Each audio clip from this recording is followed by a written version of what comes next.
Carol Peloso, a 16-year-old friend of her daughter Julie and her 42-year-old son left their Eureka, California home on February 12, 1999 for a vacation in Yosemite National Park. They started with flying to San Francisco where Carol hired a red 1999 Pontiac Grand Prix. And then they stopped in Stockton where Julie competed in a University of the Pacific cheering competition. The three of them traveled to El Portal and Cedar Lodge, which are situated off of Highway 140 on Yosemite Park's western edge on February 14th. They intended to stay for a few days there, so they were given a room. In the Stockton region, Carol and her 43-year-old husband, Yance, operated a real estate company. Due to a forthcoming business trip, Yance was unable to join the three on their outing. The women hiked into Yosemite National Park on February 15th using one of the park's several paths. That night, the group watched films in their room after checking out a few from the lodge service desk. The women will never again be seen alive after this. When they cleaned the rooms the following day, the lodge staff claimed they saw nothing suspicious or indications of foul play. The party had already finished the checkout process and the room keys were left on the desk. On her way to Arizona, Jen had arranged to meet the three of them at the San Francisco airport that evening. Jen was supposed to go to his work meeting, and the women were supposed to tour the Grand Canyon. Jen recalls his dismay upon discovering his wife missing from the airport. He figured she had flown ahead, bewildered by their plans, but after failing to get through to them again the next day, he called the police. The automobile rental company attested to the fact that Carol had never gone back to the Pontiac or informed them of their intention to renew the contract. Yosemite Park rangers and local police started searching the area where the three missing people were last seen. Initially, it was thought that they might have become lost in the park after straying from the main hiking path. Police, relatives, and volunteers conducted a helicopter, foot, and ski search in the Yosemite National Park area for 4 weeks. It was advised to rescuers to keep an eye out for any of the women or the red 1999 Pontiac Grand Prix that went missing. Then Carol's wallet, which included her credit card money, was found in Modesto, California. By driving, Modesto was more than 100 miles from Yosemite. Detectives shifted their focus from the missing hiker notion to something far more nefarious as a result of this unexpected discovery. Following the finding of Carol's wallet in a suburban Modesto area, law enforcement and the FBI conducted a thorough investigation of the area, questioning residents, shop owners, and anybody else who could have seen them.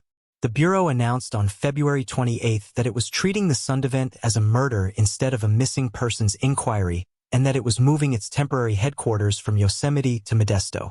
Over 1,000 leads were sent. Many confessed, but it didn't lead to anything. The FBI ramped up its search, bringing in additional sophisticated tools and air support. Unofficially, Carol's spouse promised the public $250,000 in exchange for information leading to the missing woman's return. He increased the amount to $300,000 after a few weeks, but it was ineffective. Carol Carrington's parents, Francis and Carol Carrington, made an appearance on Good Morning America to plead for the public's prayers and assistance in finding their daughter and the children. The children of the second son were hopeful that their mother and sister Julie would return at some point, but by mid-March, those prospects had diminished. The son's family's worst fears were realized on March 18th, a little over a month after the three vanished, when a hiker happened to stumble upon the site of a red 1999 Pontiac that had caught fire. About 100 yards north of Highway 108, close to Longbourn, in a remote part of the Stanislaus Forest region in California, the rented car was discovered purposefully buried. After confirming that the license plate on the car belonged to Carol, the California Highway Patrol contacted the FBI right away. Agents arrived on March 19th, the next day, to unlock the automobile trunk. When the trunk was opened, the detectives discovered 2 blackened bodies. Police located a camera close to the scene of the crime. When the images were developed, they discovered that they had shot pictures of Carol, Julie, and Selena when they were visiting Yosemite. Authorities discovered a single picture, which they said represented the last known picture of the women alive. It was taken about 20 minutes prior to their assassination. Using dental data, the bodies were definitively identified as Silvina Peloso and Carol Sund after a few days. A hand-drawn map containing the location of Julie, the third woman who had gone missing, was sent to the police along with a note a week later. "We had fun with this one." The note's top stated, following a nearly 90-minute journey from the site where the remains of Julie's mother and friend had been found. Investigators located Julie's son's body on March 25 in Tuolumne County, close to Lake Pedro. She had been stabbed in the throat and was quite deteriorated. A task group made up of FBI agents and law enforcement from 4 neighboring counties interrogated a number of known drug users, sex offenders, and violent ex-offenders from a 75-square-mile area between Modesto and Sonoma over the course of the following few weeks. Given that the woman's automobile was hidden along a spur road that residents had previously used to dump old appliances, the police surmised that the murderer of the 3 ladies was someone who knew the area well. 4 guys were thought to be the primary suspects in the early investigations into the killings by mid-April. In Fresno, California, they were summoned to testify before grand jury.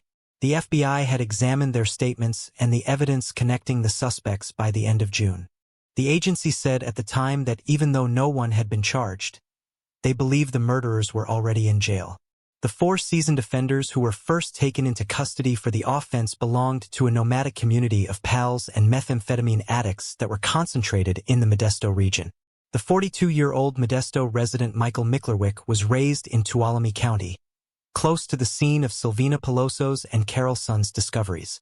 On March 16, he was first taken into custody and imprisoned for allegedly shooting a Modesto police officer. He had been questioned by the FBI and has a lengthy criminal history, but he denied having anything to do with the Yosemite slings. Eugene Rufus Dykes, 32, a Modesto resident, and his half-brother was also taken into custody with him. El Porto parole employee Billy Joe Strange, 39, was detained on March 5 after he allegedly admitted to his parole officer that he had alcohol on his breath. Strange had previously worked at the Cedar Lodge Lounge and restaurant where the deceased women were last seen. Even though the FBI pressed for Strange's arrest, he denied having any involvement in the triple homicide. Daryl Gray Stevens, 55, was the 4th person to be taken into custody. He shared a room with Strange. He was imprisoned for not registering as an offender after being found guilty of robbery in 1978. Despite their arrests, none of the 4 were ever formally charged with the killings. One more man was detained after being questioned. Kerry Stainer was his name. He had been a handyman at the Cedar Lodge. He had no criminal history, and the only time he had ever dealt with the law was in 1997 over marijuana use. After a short while, he was made available to the public without facing any charges.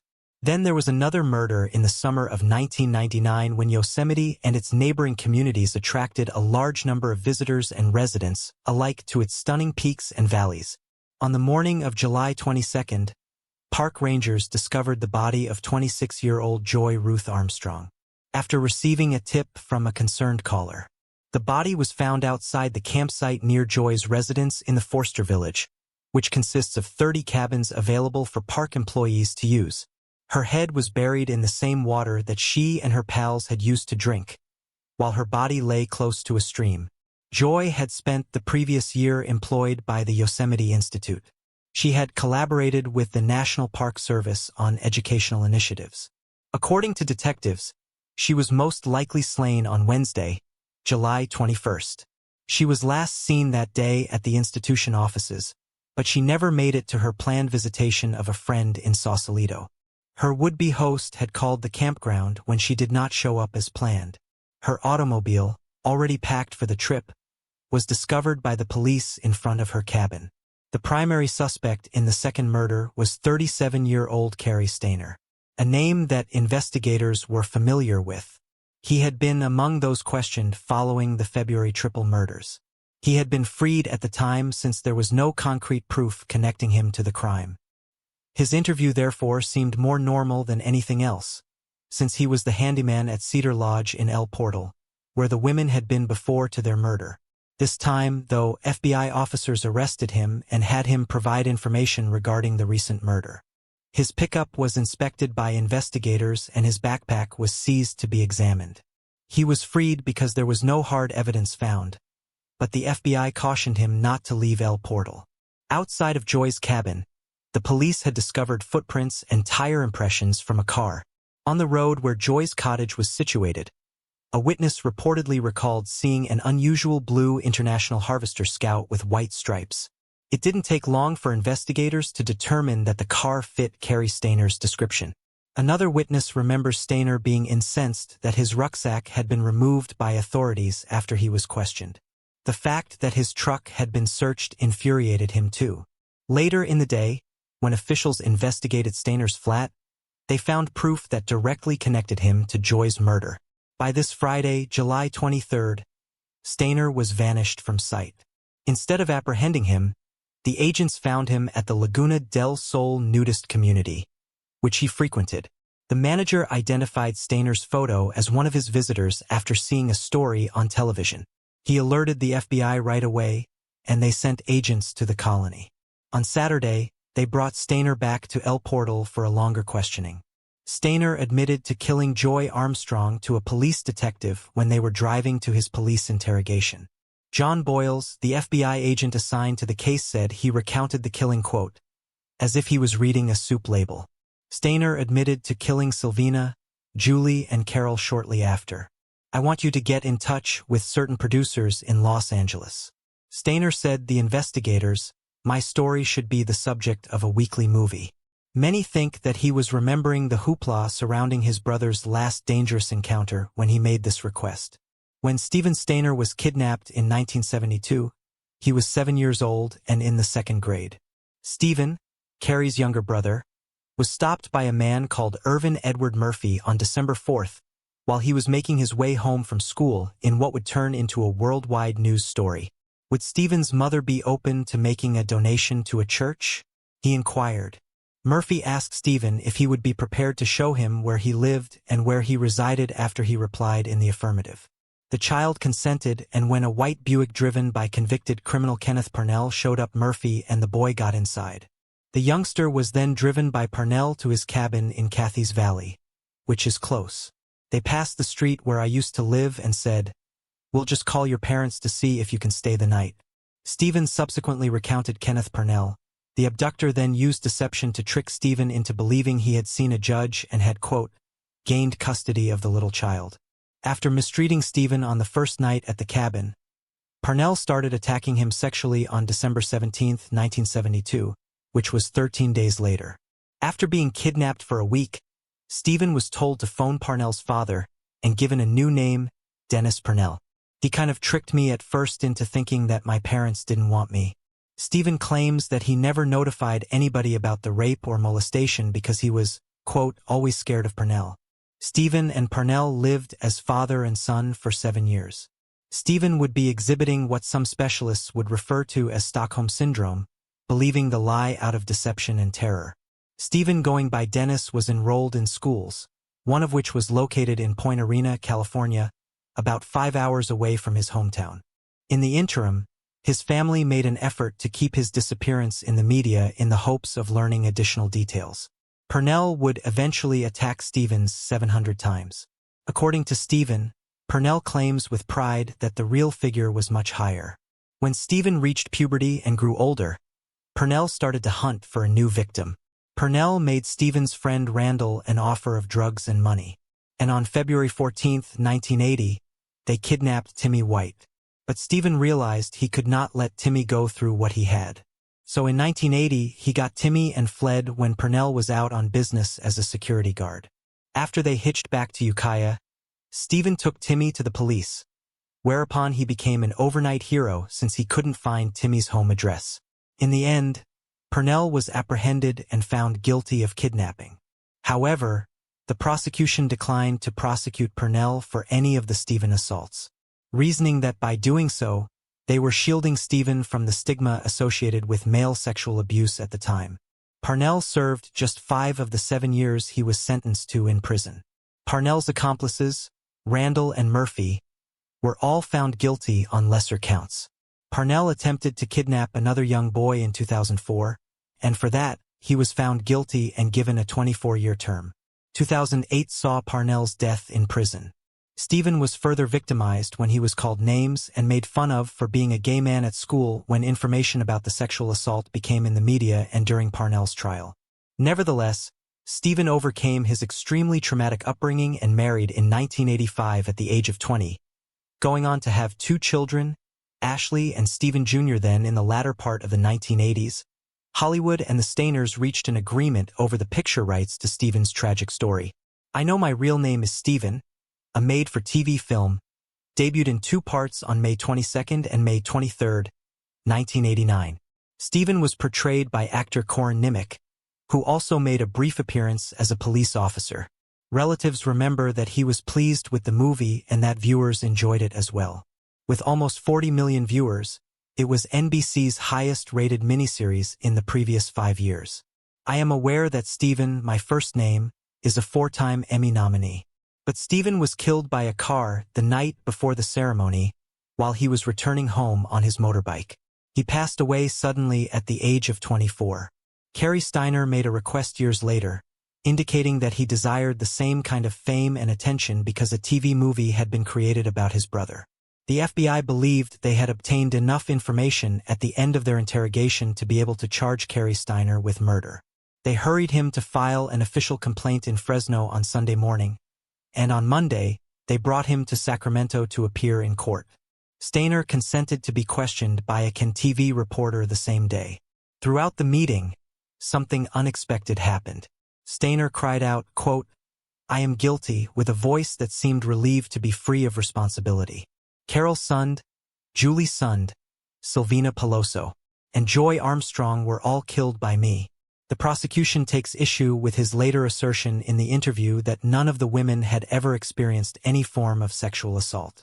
Steiner claimed in the televised interview that he had spent the previous 30 years fantasizing about killing women. He goes into great detail about how he killed each of them. He claimed to have strangled Silvina and Carol at the hotel room at Cedar Lodge that they had rented. He went on to say that he killed Julie early the next day after taking her to a lake. Stainer claimed that even though he believed he had gotten away with his prior murders, after he happened to strike up a chance chat with Armstrong, he could not control the temptation to murder him. As he wrapped up the interview, he said, quote, "I'm sorry their loved ones were where they were when they were. I regret not being able to restrain myself and not doing what I did." Sources close to the FBI said that during the Saturday night interview, Stainer had already admitted his culpability. From the Bureau's point of view, they had the correct man this time. He had provided the FBI with information so particular that only the murderer could have known it, enabling the agents to find proof supporting his confession. Knives were undoubtedly used in the killings, and the weapon thought to have killed Joy Armstrong was later found. Special Agent Christopher Hopkins claims that from room 509 of the Cedar Lodge Motel, where Stainer sexually attacked Julie and Silvina before killing them both the FBI's evidence response team and the Mariposa County Sheriff's Office gathered items of possible interest. Stainer stated during his interview that he changed the bed when he returned to their motel room, despite the fact that hair from his body had been left on the bedspread. Stainer stated during his interview that he had changed the bed after returning, and that hair from his body had been left on the motel room's cover. Hairs and Hoover sweepings from room 509 were discovered by the FBI laboratory, along with bodily fluid stains on a blanket. Additionally, they discovered a palm print that matched Stainer's on the windowsill. Stainer says he used duct tape to bind Joy. The tape was later discovered and had hair evidence. Agents found blood-stained clothing on the victim, and while Armstrong's blood was probably present in the majority of the stains, Stainer's hand had a cut, suggesting that he had been cut and bled during the attack. Additionally, fingerprints were taken from Joy Armstrong's trucks inside. Hiking and naked sunbathing seemed to be Stainer's sole interests. According to a motel handyman, he would hide out in Sacramento County's Laguna del Sol, a nudist resort, on his days off. 2 years before to the killings, in 1997, Stainer had been employed at the Cedar Lodge as a handyman. They allowed him to use their tiny top-floor flat. According to management, they thought he was an honest and diligent worker. Stainer's responsibilities included both housekeeping and technical work, such as repairing mechanical and electrical issues and bringing extra towels and linen straight to visitors' rooms. His co-workers remember that he frequently dined at the motel restaurant for lunch and dinner, but he never developed intimate friendships. Stina was diagnosed with trichotillomania at the age of 3. This disorder is characterized by excessive hair plucking, which frequently leaves significant patches of baldness. The effects of Stina's trichotillomania lingered throughout his high school years, even after medicine was prescribed.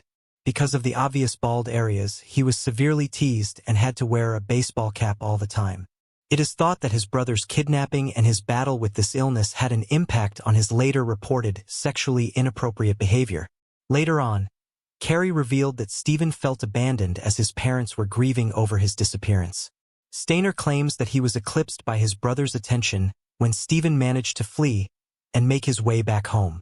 Because they and many others did not think that Stainer acted alone, the FBI was first hesitant to identify him as the lone murderer. Considering the blatant murder of the 3 women at the Cedar Lodge Resort and the way the corpses were disposed of, many locals believe that so much tragedy could not have been caused by one individual.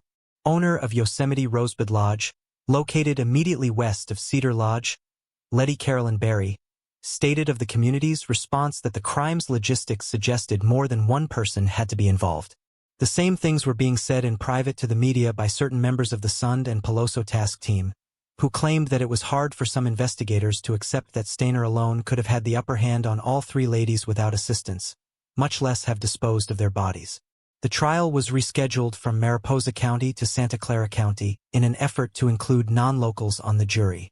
Residents could have been personally acquainted with the victims, so a motion could have an impact on their voting. Stainer entered a not guilty by reason of insanity plea to the 1999 triple murders in May of 2002. The court heard Stainer's recorded confession, which he had provided to FBI investigators on July 22, 2002. The court heard Stainer's recorded confession during questioning by FBI agents on July 22, 2002. In this, he coolly confesses to the agents interrogating him that he had used a gun to talk his way into room 509. He had done this by pretending to be fixing a leak. After dragging Sylvina and Julie into the loo, he bound Carol and killed her by strangulation. After removing Sylvina and Julie from the restroom and placing her body in the Pontiac's trunk, he sexually attacked them. He brought Sylvina to the toilet where he strangled her to death when she began to resist. After that, he pushed Julie inside the Pontiac and placed Sylvina's body inside the trunk. He tells of carrying Julie to a vantage point close to Lake Don Pedro, where he allegedly confessed his love to her and slitted her neck at the crack of dawn. He remembers leaving the group's rental car with Sylvina and Carol's bodies inside, then coming back 2 days later to burn the evidence and get the wallet, which he then disposed of near Modesto to mislead the police who killed the people was no longer the point of contention. Instead, it was whether Stainer was insane at the time of the killings and if the confession the FBI agents obtained was forced wearing a red jail uniform. Stainer lowered his head, but displayed no emotion during the proceedings for killing hiker Joy, Ruth Armstrong in the summer of 1999. Stainer was already serving a life sentence. He ultimately acknowledged his culpability and stated that he spotted the young woman the day Joy vanished while driving his car to Floresta. After being questioned extensively by the FBI, she was getting ready for a trip and packing her car. He acknowledged that he had bound Joy with duct tape while holding her at gunpoint in her own cabin, thrown her into his car and dumped her into a stream. Stainer's defense attorney claimed that because the confession was made under duress, it could not be admitted. However, the question of whether his confession was forced arose when the court heard tape demands made by Stainer to the FBI agents directly on July 24. Before revealing his identity to them, he stated that he needed these demands to be met. Stainer insisted on being imprisoned in a facility close to his parents' house and that his parents get the reward money. Additionally, he demanded to be handed a sizable sum of CSAM and cash. His defense had previously claimed that the confession was forced by the FBI, but these requests suggested otherwise. Ultimately, Stainer came clean without the lure of reward money for his parents or the assurance of the illicit media. Since Joy's murder took place on government property, Stainer was put on trial in a federal court. He entered a guilty plea to charges of premeditated first murder, felony first-degree murder, attempted aggravated sexual abuse resulting in death, and kidnapping resulting in death in order to save a potential death sentence. Stainer startled the court during the sentencing hearing by sobbing unexpectedly and apologizing, saying, quote, "I wish I could take it back, but I can't. I don't even know why I did what I did, but I wish I could explain it to you. I really apologize. I wish there was a rationale, but alas, none exists. It makes no sense." Joy's mother, Leslie Armstrong, broke down in tears as she listened to Stainer's apology and later stated that she thought it was sincere. Additionally, Stainer acknowledged that in 1998, he had planned to kill 2 more Finnish girls, but that he had run away when the girls' school advisor showed up. The Stainer family had a history of sexual abuse and mental illness. According to his attorneys, which showed up in the murders as well as in Stainer's OCD and his demand to see these pictures in exchange for a confession. In his testimony, Dr. Jose Arturo Silva stated that Stainer suffered from paraphilia, minor autism, and obsessive-compulsive disorder. The experience of persistent or strong sexual arousal brought on by unusual things, circumstances, fantasies, actions, or people is known as paraphilia.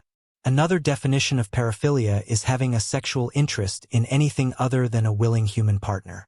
In state court, Stainer entered a not guilty plea to the other 3 killings on the grounds of insanity.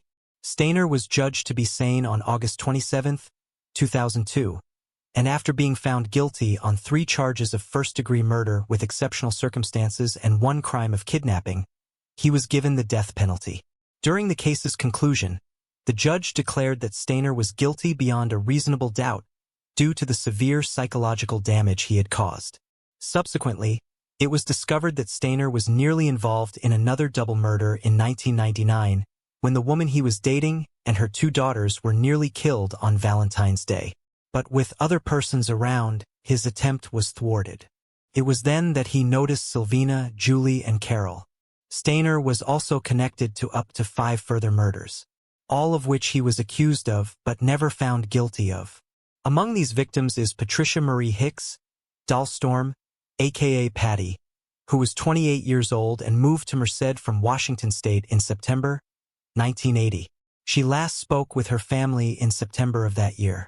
She had become a member of the San Anda Apostolic Church, a cult that Donald Gibson had started.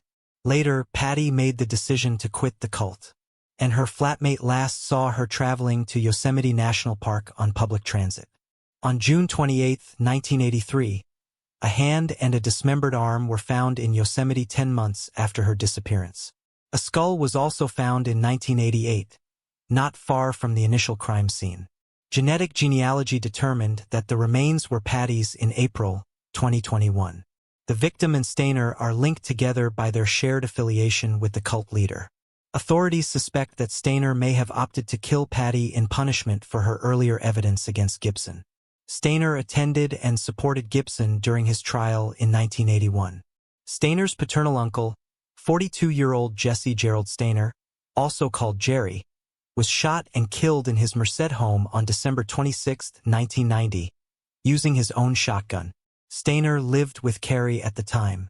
Stainer later became a suspect after the murder went unsolved.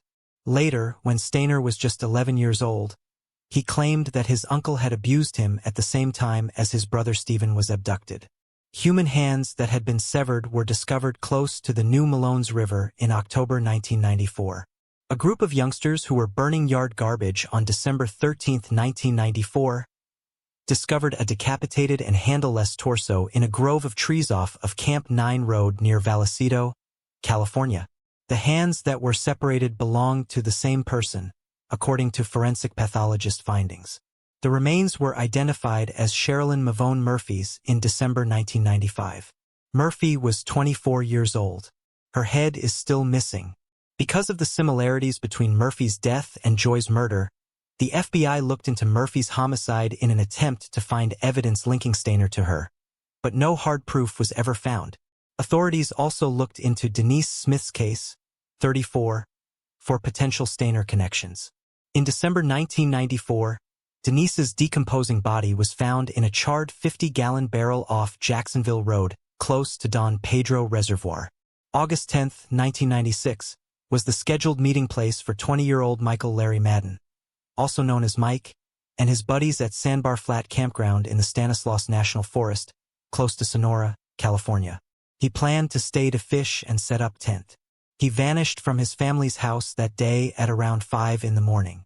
On August 12, 1996, at 2 in the morning, Madden's friend arrived at the designated location, but saw him nowhere. Authorities have speculated that because Yosemite National Park, Stainer's preferred killing ground, was only 75 miles east of Sonora, Madden might have also been a victim of Stainer. Stainer was incarcerated in the Death Row Adjustment Center at San Quentin State Prison in California following his execution for the heinous murders. Stainer has been on death row since 2002 since California has not carried out any executions since a 2006 court decision.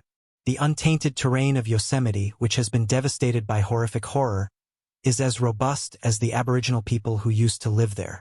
Though few people who have been asked would be able to speak about the lives that Cary Stainer purposefully took on the same rough wilderness paths, the memory of those who perished endure in the thoughts of their friends and family. Thanks for watching. Mary McLaughlin. After enjoying a pleasant evening of dominoes, Mary McLaughlin's daughter last saw her walking down the street to her apartment. Nothing appeared to be wrong.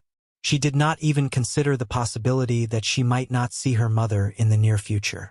But that's not the case at all.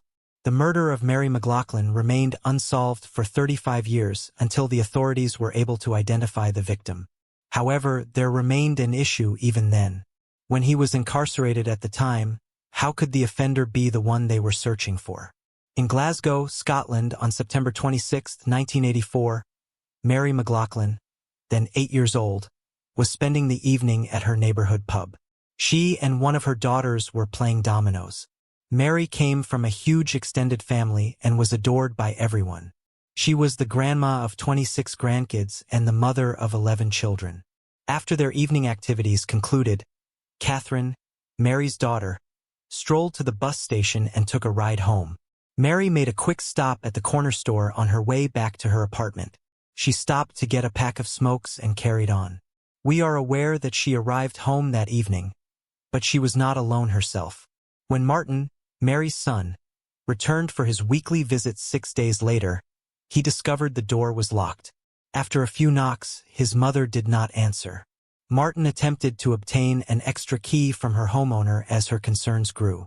Martin believed that breaking down the door was his only option after realizing that this was not feasible. A putrid smell greeted him as it swung open. Although Mary was still in bed, it was obvious that she had died several days before. Her dentures were on the ground next to her and she had her dressing gown on backwards. The reason was obvious. She had a double knotted rope from her dressing gown wrapped tightly around her neck. Subsequent investigation revealed that Mary was murdered the night she came home from the tavern. Martin will never forget that moment when he saw his mother. Martin remarked, "It scared the living daylights out of me and has tormented me ever since." According to a forensic analysis, the offender had left DNA behind. But at the time, technology was not developed enough to examine a sample that small. Fortunately, until the appropriate moment, which was a long time away, the samples were preserved. In addition to the verified sighting of Mary during her cigarette purchase, another witness came forward to report what they saw to the authorities. Mary was observed barefoot and clutching her shoes as she strolled past the store. She had been wearing heels for the day, so it was probably going to help her feet hurt. The police prayed that someone would come forward with information that would lead to the case's resolution. They received hundreds of statements and pursued every clue they could find, but they were unsuccessful. She was being followed by a male. According to the man who last saw her tending to her shoes, he acknowledged that he was constantly behind Mary when she left. When questioned about it throughout the trial, the police thought that a predator was out there in Glasgow and may attack again at any time at the time. All they could do was make sure the evidence gathered that day was securely maintained until the moment when it would help solve this case. Not until 2008, a full 24 years later, were those DNA samples sent to additional testing. Regretfully, the forensic experts were still unable to obtain a sufficient profile of the offender. The evidence was hidden once more. Then, in 2014, the Scottish Crime Campus welcomed the opening of a brand new DNA profiling facility. This meant that the scientists using this new method could detect 24 markers from a DNA sample, as opposed to the prior 11 markers that could be identified from a sample. But in reality, what did this mean? Samples that were previously too little to undergo any meaningful conclusive testing might now be profiled much more accurately. In the hopes that this second round of testing will identify the culprit, the Mary McLaughlin case's evidence was sent to the lab in 2019. They concentrated especially on the dressing gown cord, which was the weapon used to end her life. They swabbed that untouched surface, untangling the rope and carefully loosening one of the knots that remained. That section of the fabric had not been touched in 35 years. The scientists had the best opportunity of gaining a significant profile because of this. Step 1 was accomplished by assembling a robust DNA profile. The team was able to compare it to the Scottish database. As soon as they did, the match quickly returned. They were aware of the person who killed Mary McLaughlin that evening. Graham McGill, 59, was a man well known to the authorities. Investigators could begin their investigation into McGill, now that they had a name. Soon afterward, they discovered an intriguing fact. McGill was incarcerated when the event occurred. However, how is that possible? It became found that, on September 26th, the nightmare was targeted. He was on temporary release, even though he was officially serving a prison sentence at the time. Temporary releases are permitted for several reasons, mostly to enable deemed inmates to obtain necessary services before being released, such as housing or employment interviews. Family matters are also relevant. We all know what happened after McGill, who was out on an unsupervised parole that evening, saw Mary walking home. During the 1984 investigation, McGill had not been considered a suspect or a person of interest. He hadn't even said his name once. After receiving the verified DNA results, the investigators took many months to review the previous casework. In addition to the DNA results, they needed to make sure they had enough proof to prosecute McGill for what he had done to Mary. Graham McGill was then taken into custody and charged on December 4, 2019 in relation to Mary McLaughlin's murder. His former wife was one of the witnesses called to testify when McGill was put on trial. She informed the jurors that McGill had admitted to killing a woman in 1988. He provided her with information about the crime that matched Mary's situation. However, he threatened to kill her as well if she tried to call the police or notified anyone. McGill informed his then-wife that he wanted to experience what it would be like when she questioned him about why he had done it. McGill was found guilty in April 2021 and was given a minimum 14-year prison sentence. By the time his release is even being contemplated, he will be in his mid-70s. Martin, the son who discovered Mary's body, responded to the jury's decision by saying, "There is justice and my mom can finally rest in peace. There is no joy at the verdict. Every member of the family has endured years of agony. Thus relief is felt. He is an abhorrent person, and it is somewhat consoling to consider that the only place he will ever see is the inside of a prison." He also disclosed how and when he learned of McGill's detention on December 4, 2019. "Two police officers knocked on my home and stated they had an arrest, and that the person was supposed to appear in court the next day. And that was all. It was quite the moment to hear the news after 35 years, though I never thought it would. I had always hoped it would. I just started crying because I was so stunned. It took more than 30 years for Mary McLaughlin to receive justice. Now that the monster that killed her is in prison where he belongs, her family can rest a little easier at night." Moving on to the next case. Janet Brouchard, December 23, 1987 was the date. Janet, 20, was having a great time spending the evening with friends when something unexpected happened. Janet was asked to leave the T. Woody's bar even though she was barely of legal drinking age. Everyone else was let in. That evening, a man she'd met volunteered to take her home in his car.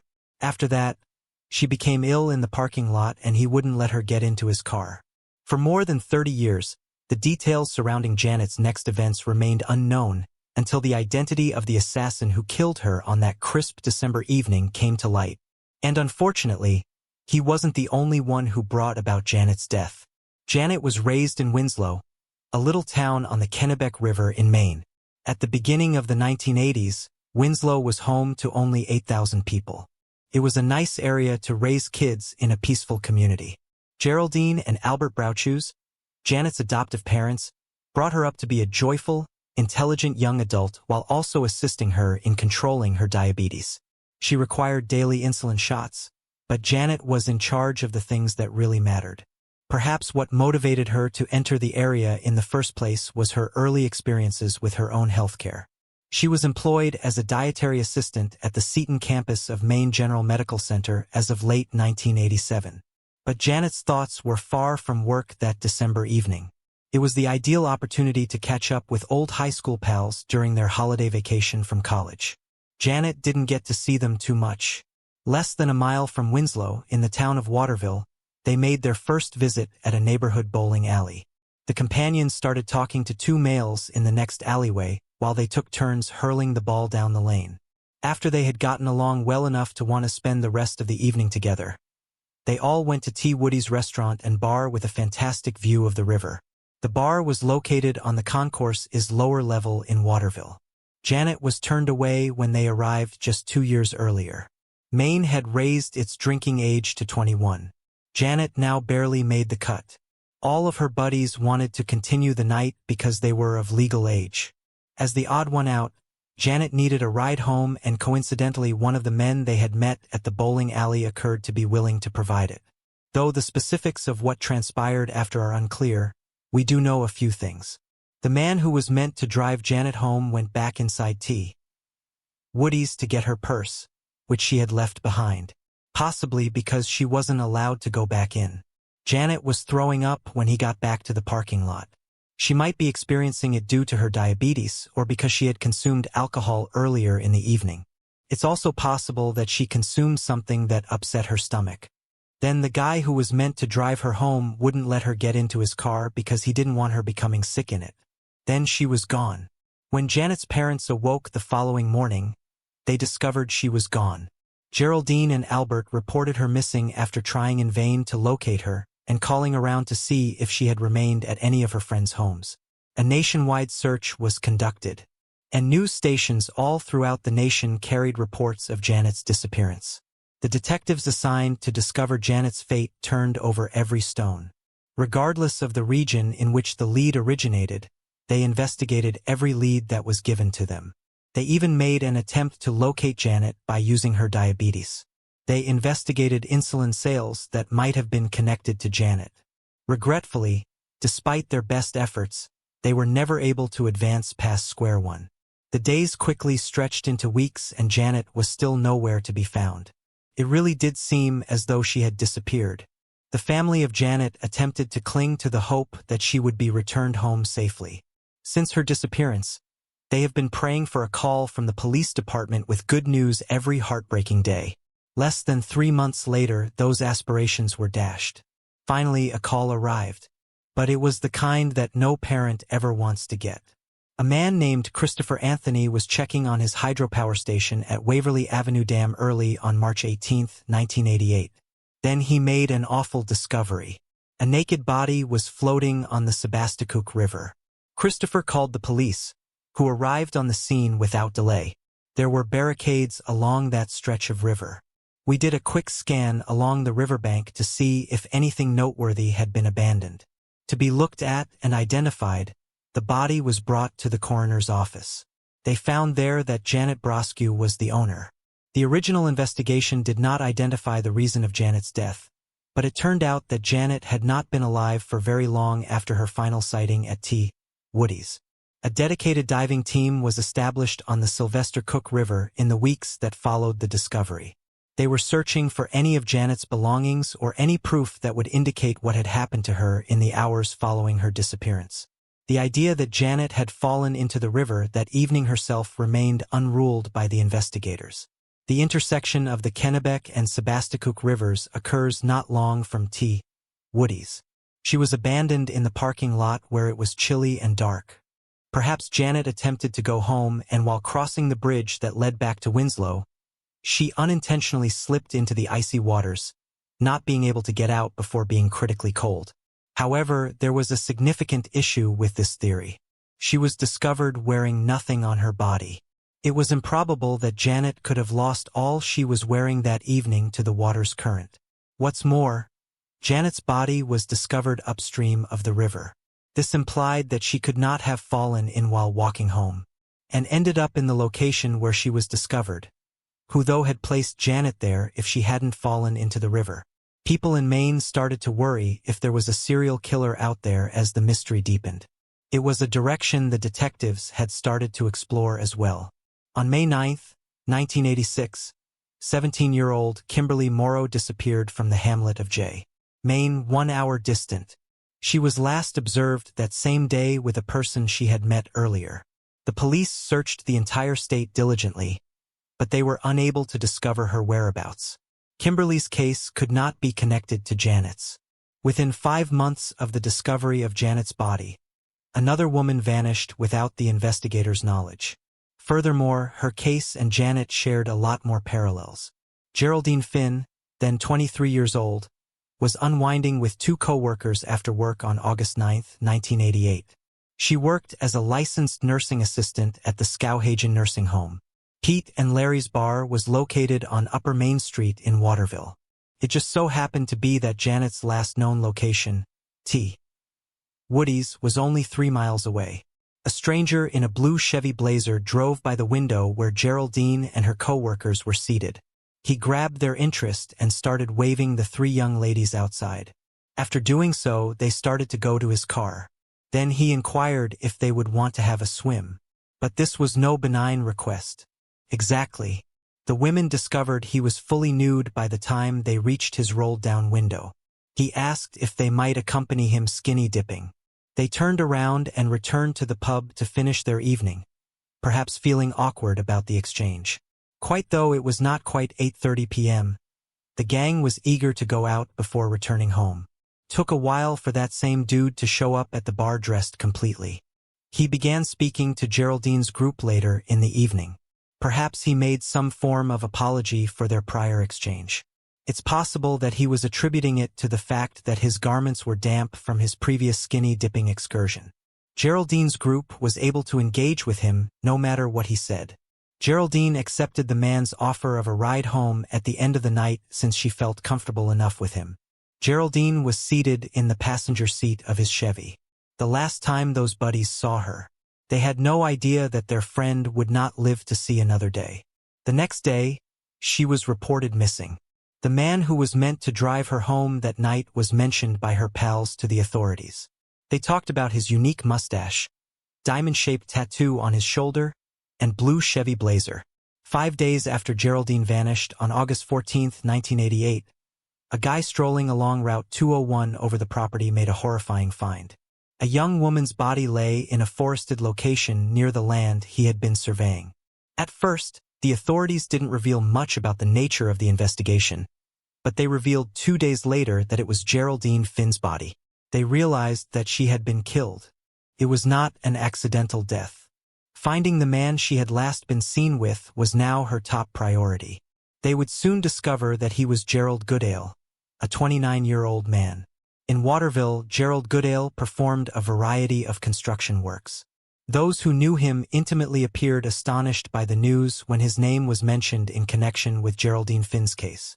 According to a family acquaintance, Goodale has always been willing to pitch in and help out wherever he could. In response to the news, Goodale's father said that nothing seemed to fit together. There was nothing his son could have done to harm Geraldine. He asserted that his son had a plan for that evening. According to Goodale's father, he stayed at home until 9:15 in order to await a call. He then proceeded to go mud running. It's clear that the detectives were wary of his father's statements. They were not going to believe a family member when they indicated that Goodale resembled the man who was last seen with Geraldine. According to the co-workers who were with her that evening on August 15th, the police started monitoring Goodale before taking action to take him into custody. After being placed under arrest, he was accused of killing Geraldine Finn. Reporters started drawing attention to potential similarities between Geraldine and Janet's cases as soon as the news leaked. The 2 young ladies shared a similar age. They were all employed in the medical field, and their last known locations were Waterville after a fun-filled evening spent with pals. They were all last seen in the parking lots of two bars that were about 3 miles apart. There were also some parallels between the places where their remains were discovered. The setting was rural and isolated, despite the fact that Janet was discovered in the water. This had also applied to Geraldine's body's position. However, there was something much more worrisome. Goodell had told a family member that he had seen Janet Brochure the night before she was last seen in the T. Woody's parking lot. Given that Goodell had never provided the authorities with this information despite their repeated requests that immediately connected him to the crime, Goodell showed up in court on September 3rd for his bond hearing. The state made the argument that he should be detained until his trial the following year because he posed a threat to society. The state called multiple witnesses to testify in order to bolster its position. They disclosed that in the weeks after Janet vanished, Goodell had been questioned about her case. After effectively establishing their case, Goodell was returned to custody in anticipation of his trial in May 1989. The prosecution felt sure they would secure a conviction when the time came. They had witness testimony pointing out that Goodell had been suspiciously acting earlier in the evening and that he was the last person seen with Geraldine. But they didn't even have to show that he was at fault. Goodell acknowledged the offense, but he also requested a less punishment. He claimed that his actions were not planned. Geraldine fled from Goodell and he said that in a panic, he killed her. However, the prosecution did not want to give him a lighter term. They believed he posed a major risk and should be detained for as long as possible. Even when a judge found him guilty of the charges, Goodell had one more trick up his sleeve to try to shorten his prison sentence. The most crucial detail of all was that he admitted to investigators that he had some knowledge of Janet Barrick's case. He asserted that he was aware of the offender. Goodell, though, was hardly cooperative. Oddly enough, Goodell was never formally identified as a suspect in the case even after this. Goodell received a sentence of 75 years in prison with a release date of 33 years at his sentencing. After that, the years started to go by. Janet's family was soon ringing in the new century without any updates regarding her case. It was 30 years before there was an update. The announcement was made in 2019, the 32nd anniversary of Janet's disappearance, that a cold case team will reopen the investigation into her death, even though her father and mother were no longer here to receive this good news. Other family members and longtime acquaintances were filled with renewed hope that Janet's killer would be found and punished even after all these years. Then on May 14, 2021, the day that everyone had been looking forward to, a prisoner at Maine State Penitentiary was taken into custody. It was Gerald Goodell, that's for sure. However, what had caused this upgrade in a case that had remained stagnant for such a long time? It was DNA, as some of you may have previously surmised. Response to the news, State Police Chief John Coates stated that this case is the result of years' worth of collaborative work by prosecutors, detectives, and trained scientists from the state, local, and county governments. These individuals never gave up on finding the truth or pursuing justice for the victim, her family, and friends.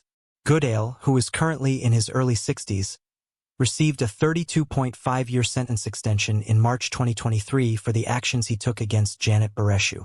Goodell entered a guilty plea to the allegations brought against him after realizing the writing was on the wall and choosing not to attempt to refute his role.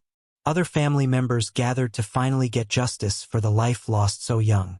Even though her parents were unable to attend the court proceedings that day, Daniel, her cousin, described her as a sweet girl, just like the rest of us, young and dumb. For all those years, Janet's family would find some little comfort in knowing that the person who killed her had not been living his life. Despite it not being for her case, he had been serving time. The specifics of what transpired that evening have not been made public. Gerald Goodell will definitely carry some secrets with him into eternity.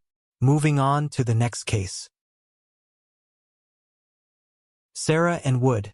12-year-old Sarah Ann Wood left her Frankfort, Pennsylvania home on Heckerdam Road on August 18, 1993 to go to her neighborhood church. Roberts Road and Grafenberg Road in Sequoia are home to Norwich Corners Church. This was less than a mile from Sarah's family home where she attended summer Bible school. The young girl gathered some poster board, an 8 by 10-inch plastic transparencies, and a church songbook at the church. She then turned around to head back home. About 4/10 of a mile from her home, Sarah was last seen riding her pink and white 10-speed mountain bike out of the church, down Roberts Road, and up the steep slope on Heckerdam Road. Sarah never made it home, even though it was so close, and she was never seen again. When friends, relatives, and law enforcement looked for the missing girl later that evening, they discovered something in the brush. The items Sarah was last seen with were strewn erratically around the ground, along with her unique pink and white bike that had been neatly propped up against a tree. 100 feet separated the goods from Heckerdam Road. The inquiry into Sarah's disappearance appears to have been short-lived, as a 45-year-old former janitor named Lewis Lent Jr. admitted to kidnapping and killing the 12-year-old child just 3 years later. After being found guilty in 1995 of kidnapping, larceny, assault with a dangerous weapon, and assault and battery in connection with his earlier attempt to kidnap a 12-year-old girl in Massachusetts, Lent was already serving his sentence in prison.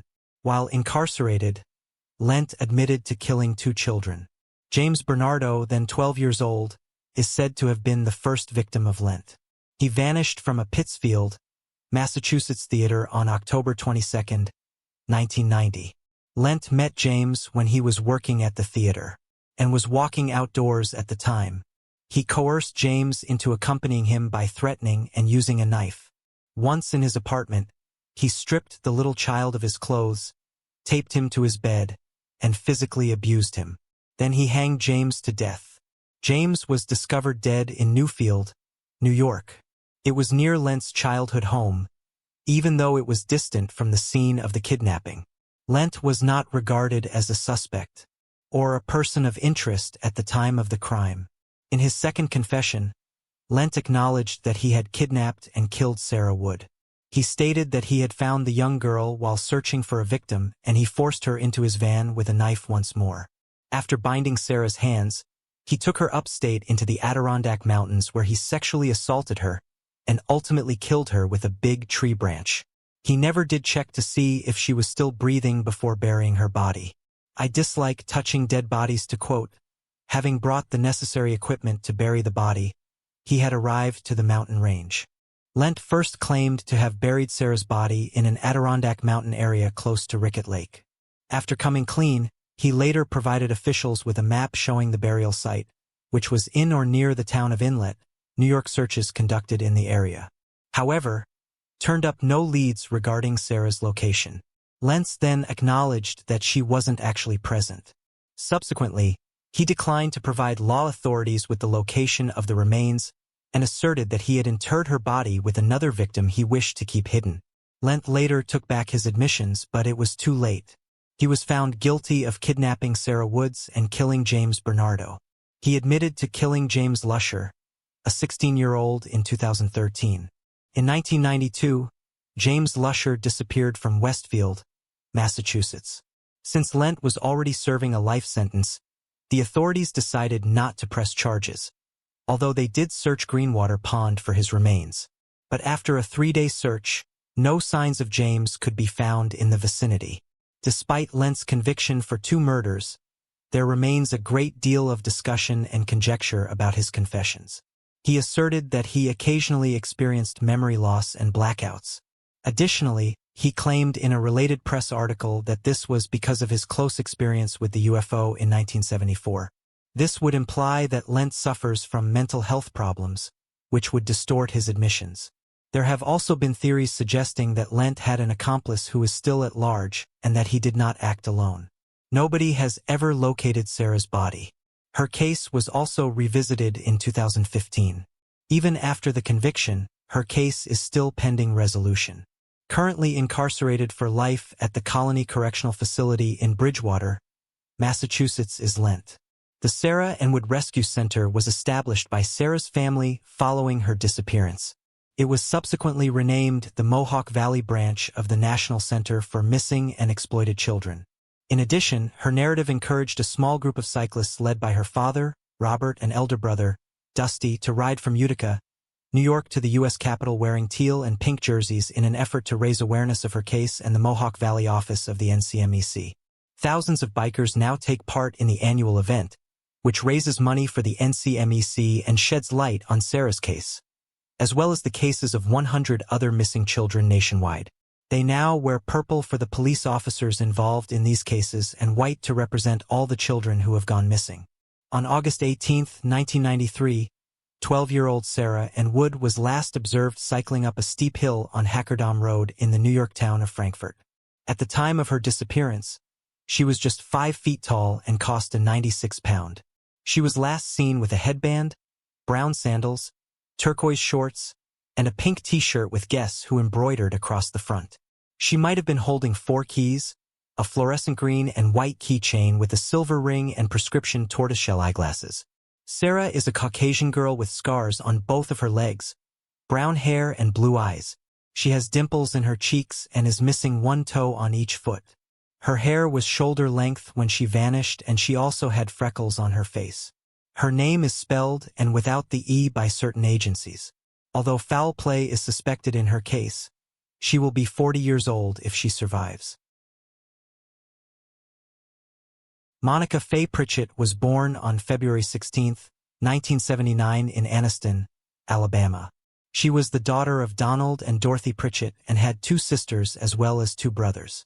Monica married Jeremy Rollins, her high school boyfriend, and they stayed in Heflin, Alabama.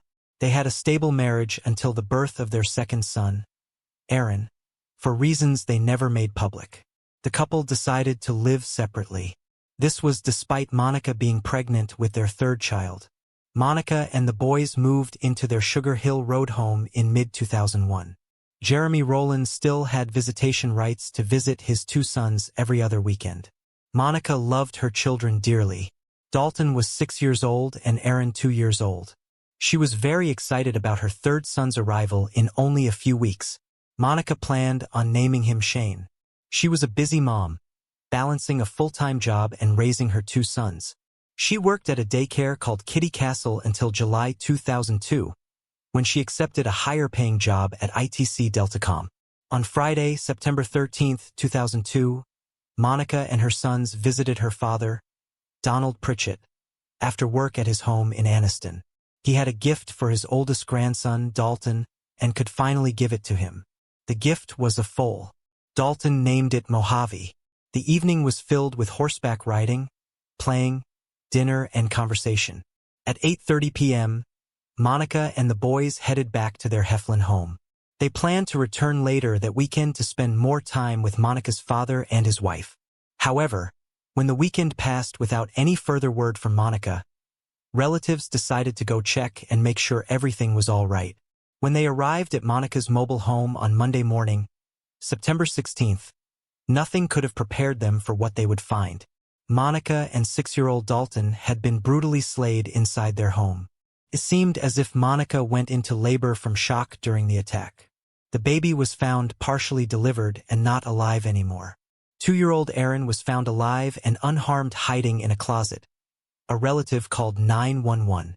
The same day of the discovery, Jeremy Rollins, Monica's ex-husband, ended his 12-hour shift at Southwire around 6 p.m. and went home. A few hours later, officers arrived at his house and told him what had happened. They asked him to come to the police station. According to officials, Jeremy Rollins was quickly ruled out as a potential suspect and was cooperative throughout the investigation. After being ruled out, Jeremy said how he felt when he learned about what happened to Monica and Dalton. It was unbelievable. There, where I was at, somebody was telling you something that you just cannot believe. Early press reports indicated that Monica and Dalton had both lost their lives due to stab wounds received at some point over the weekend. Everybody pretty much knows everybody when you live in a small town. And with a population of less than 3,500 people, Heflin is one of those towns. When something as horrible as a triple slaying occurs somewhere like Heflin, it rocks the very foundation of the community, especially when the victims were a young pregnant mother, a 6-year-old son, and her unborn son. The crime terrified the community, and people started improving security measures on their homes and kept their kids inside. Family members described Monica as an easygoing, loving mother who was always smiling and good with kids. Debbie Clark, owner and director of Kitty Castles, said, "She was just always smiling, just a good person. Her little boy, he was so precious. Funeral services were held for both Monica and Dalton on September 19, 2002 at Dryden Funeral Home Chapel. They were set to be buried at the Cedar Creek Cemetery, but prior to the burial, investigators decided they needed to collect more DNA for investigative purposes. On September 20, 2002, Governor Siegelman offered a $10,000 reward for information leading to the arrest and conviction of the person who committed this terrible crime. Very few details about the slaying were made public even years later.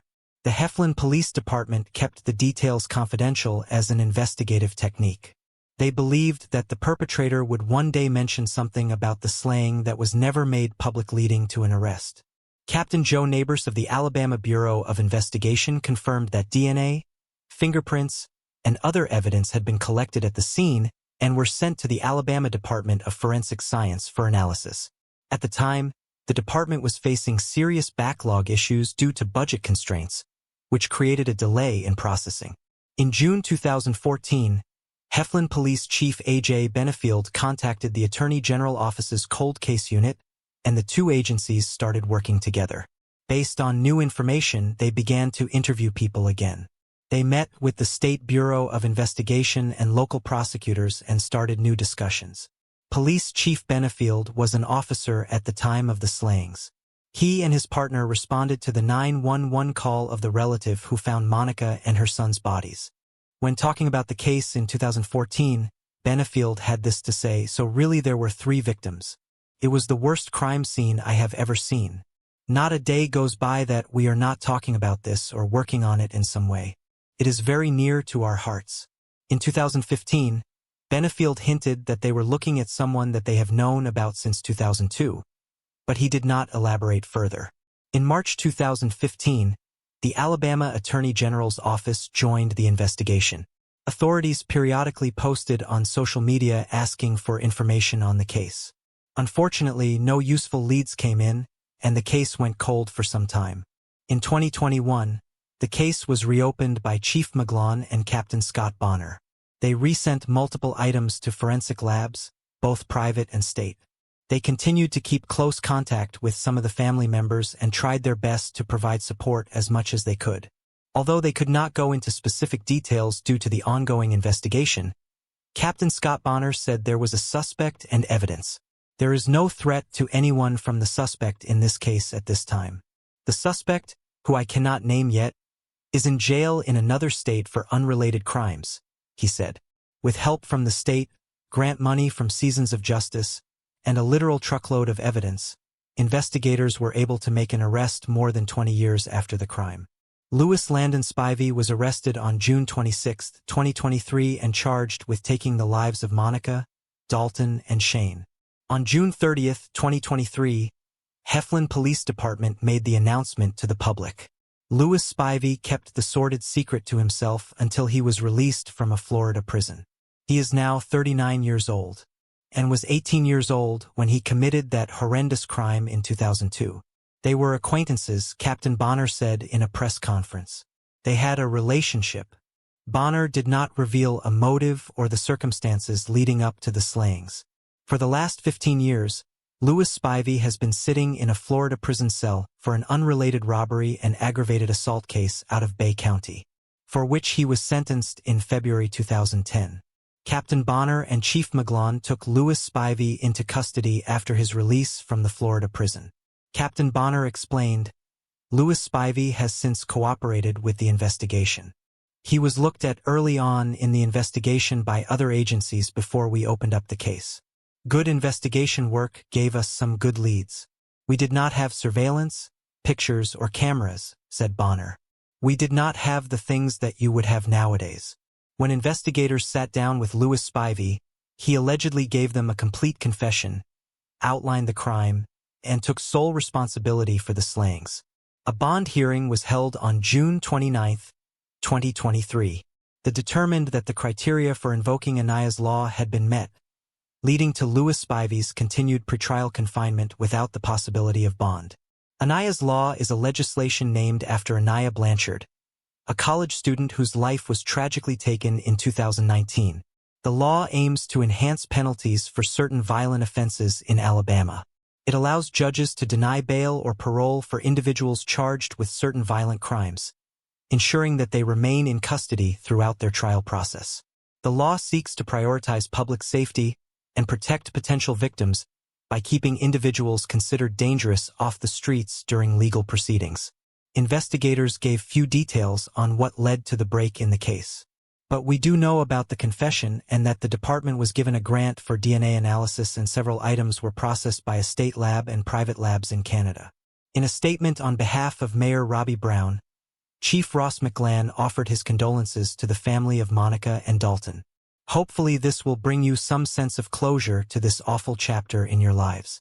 We would like to extend our deepest gratitude and appreciation to Captain Bonner, the Heflin Police Department, and all the other agencies and individuals who displayed unwavering dedication and determination in their pursuit of justice for Monica, Dalton, and their grieving family. It was definitely the hardest case, and I have worked several similar cases in my career, explained investigator and Captain Scott Bonner. The box of reports and everything we had to go through, that alone took several months. This case proved to become personal to Bonner. He admitted he has probably spent more time with Monica and Dalton's family over the last 3 years than he had with his own. I have become really close to them, he said. It makes me feel great that I can give them some peace. Jeremy Rollins, Monica's ex-husband, remarried in 2011 and has twin daughters with his wife. Aaron Rollins, Monica's second son, graduated high school in 2018 and is now in his early 20s. The family still resides in Heflin. Louis Spivey was transferred to the Cleburne County Jail, where he is now being held without bail and awaiting trial. In June 1994, a 39-year-old victim reported to the Charlotte-Mecklenburg Police Department in North Carolina that an unknown man had broken into her residence and assaulted her at knife point. Male DNA was collected from her body and tested, but DNA technology was not advanced enough at the time to identify the attacker. Additional testing of the evidence was conducted in 2018. In 2019, the forensic samples from the scene were linked to another assault in Columbia, South Carolina that took place in 2010. In 2022, detectives utilized forensic genetic genealogy to identify a person of interest. Forensic evidence was then sent to Othram. Othram scientists used forensic-grade genome sequencing to build a comprehensive genealogical profile for the unknown man. Their in-house genealogy team used a genetic genealogy search to produce investigative leads that were returned to the Charlotte-Mecklenburg Police Department. Investigators continued working the case, and their follow-up investigative efforts led to the collection of a DNA sample from a person of interest. The DNA profile for this person of interest matched the DNA profiles for the unknown subject that were recovered from the 1994 and 2010 assaults.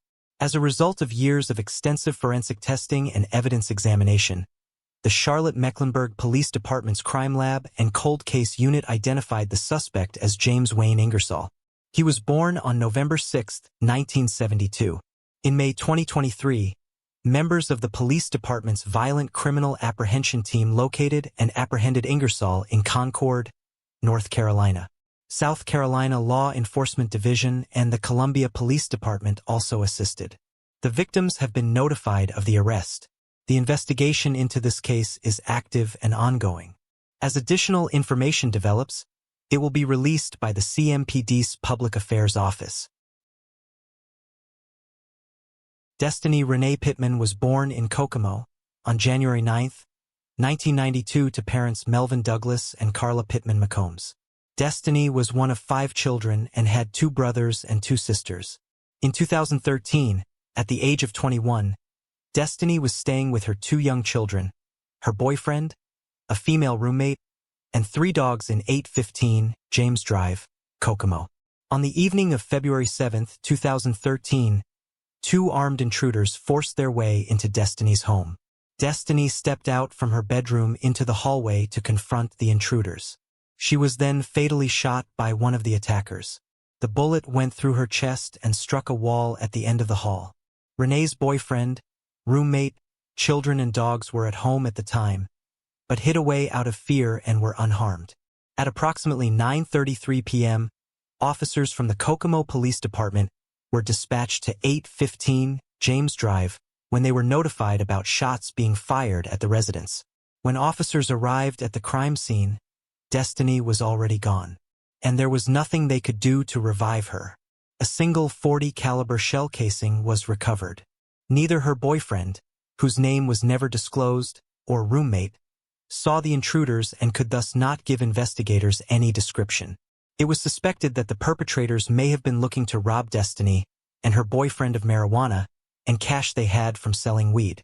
Destiny's boyfriend reportedly admitted to police that he sold marijuana and had taken a bag containing weed and over $2,000 in cash to another house just days prior to the home invasion. Both the boyfriend and the roommate also admitted to police that Destiny too was involved in selling, but had not as much since she inherited money. Unfortunately, investigators were unable to identify the attackers, and the case went cold. For more than 10 years, Destiny's case remained unsolved without a single suspect ever being identified. Destiny's demise left her surviving family and friends devastated. Even years after, her mom stayed depressed and cried a lot. "I hope and pray to God someone will have something to say," she said. "My life has turned absolutely upside down. They took my child for no reason. Whoever it was, I hope they are satisfied. They did not get anything out of it. She was just getting ready to start modeling and have a life for herself." Her mother said, not knowing who did this to her daughter or why eats at her each and every day. On March 2, 2023, 2 men were finally identified as suspects in Destiny Pittman's case. Investigators announced the arrest of 32-year-old Joey McCartney and 36-year-old Jesse McCartney.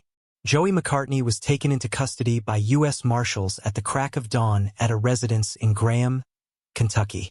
Jesse McCartney was arrested by U.S. Marshals and local police roughly 2 hours later at a residence in Kokomo. Graham and Kokomo are more than a 4-hour drive apart. As a result of the continued investigation since 2013, along with citizens continuing to provide leads, investigators with the Criminal Investigation Section were able to determine that these 2 individuals were responsible for what happened to Destiny. On December 5, 2022, a woman called in and claimed to have information about Destiny's case.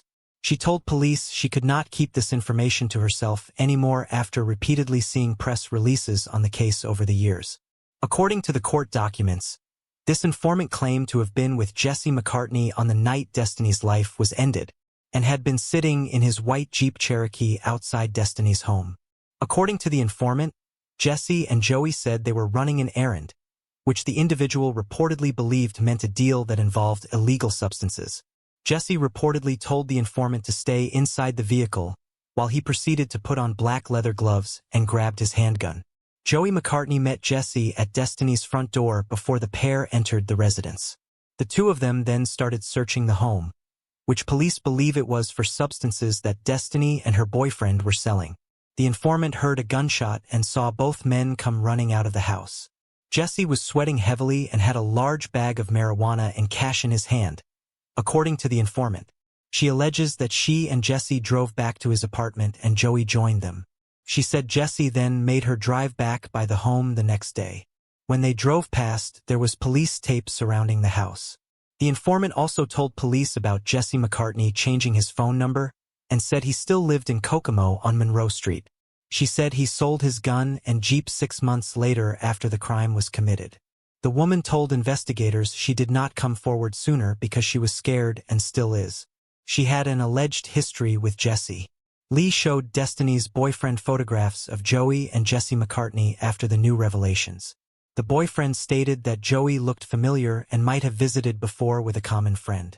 But it was still unclear to investigators whether Destiny knew the McCartneys. The 2 men each faced charges for taking Destiny's life as well as burglary. Jesse McCartney faced additional charges of robbery and possession of illegal substances. The brothers were held without bond for the alleged connection to the case, with their hearing taking place in March 2023. Jesse McCartney's trial took place on August 11, 2023, and he was acquitted of some of the charges against him since it was determined he was not the one that shot Destiny. Joey McCartney's trial is yet to take place. Morgan Bauer was born on April 13, 1996 in Memphis, Tennessee. She was the only child of Sherry Keenan and an unknown father. Morgan grew up in Aberdeen, South Dakota and graduated from Central High School in 2014. She was a pretty girl with blue eyes and brown hair. Morgan had a passion for music and art, and aspired to become a tattoo artist. She had a number of tattoos herself. One of those tattoos was a butterfly that symbolized her freedom and transformation. Her other tattoos were a sun-moon near her right shoulder inside a Celtic design, an anchor with the words, "Whatever you love can be taken away, so live like it's your last day," on her left wrist, a blue and orange jellyfish on her arm from her inner wrist to elbow, and a black tree and flowers on the back of her neck. She also had her ears gauged and her lip pierced twice. Morgan was an avid reader and writer, enjoying books from all different genres. She also wrote poems and stories on her blog. Morgan was a talented dancer and performer and had been dancing since she was 3 years old. She participated in various competitions and shows. She started dating Jose Rodriguez when she turned 18. The two of them met online. Morgan also had a dream of becoming a journalist or photographer. She always carried her camera with her. Morgan was active on different social media platforms. She posted photos of herself and her friends, as well as inspirational quotes and memes, especially on Facebook, Instagram, and Twitter. She had thousands of followers who admired her beauty and personality. Morgan loved to travel and explore new places. She had visited 13 states in the U.S. and had plans to visit more. She decided to leave the small town of Aberdeen in South Dakota and move to Atlanta, Georgia in search of a new independent life. She left on February 12, 2016. Morgan had a pet cat named Luna, whom she adored. She adopted Luna from a shelter and left the cat with her mother when she moved. Morgan had $20 to her name and was expecting a tax refund. She stayed with a man she had met on Craigslist for the first night in Atlanta. Their arrangement included that Morgan clean the house until she managed to find a job. Unfortunately, this agreement did not work out between the two roommates. She then stayed at different hotels. Morgan took a job as a dancer in a Gainesville, Georgia club called the Top of Gainesville. She and her mother were in contact every day or every other day through social media or phone calls. Morgan also remained in contact with friends until February 25, 2016. It was then that she abruptly went silent. On that specific evening, she was dancing at Top of Gainesville.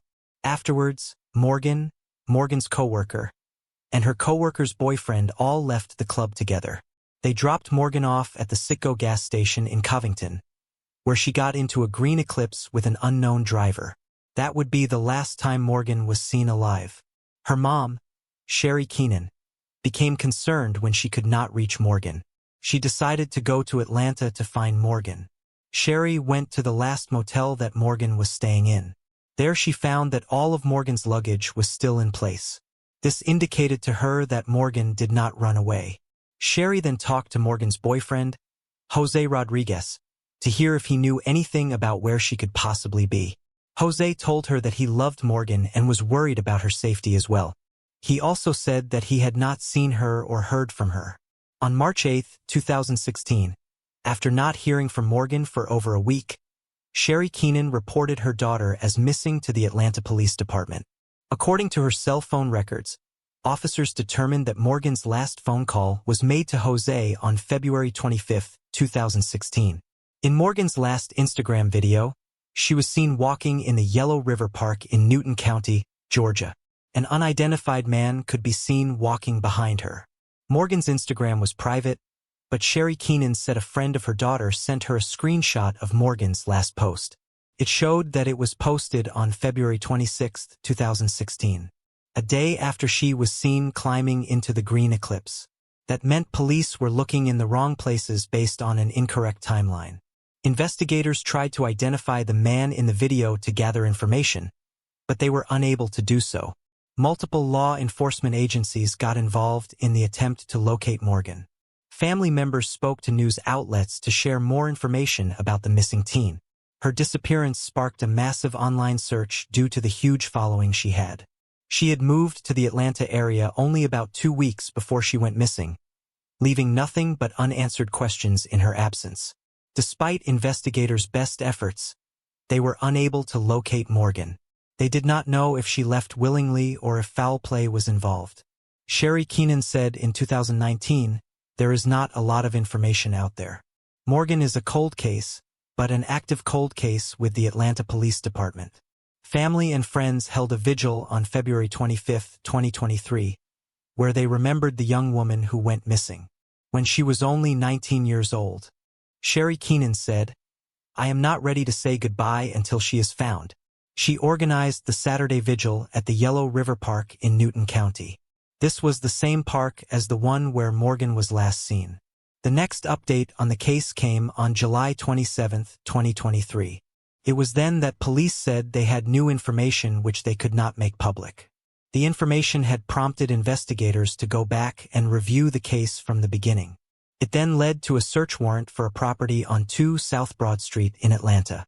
Based on the new information, it was suspected that Morgan's remains might be buried there.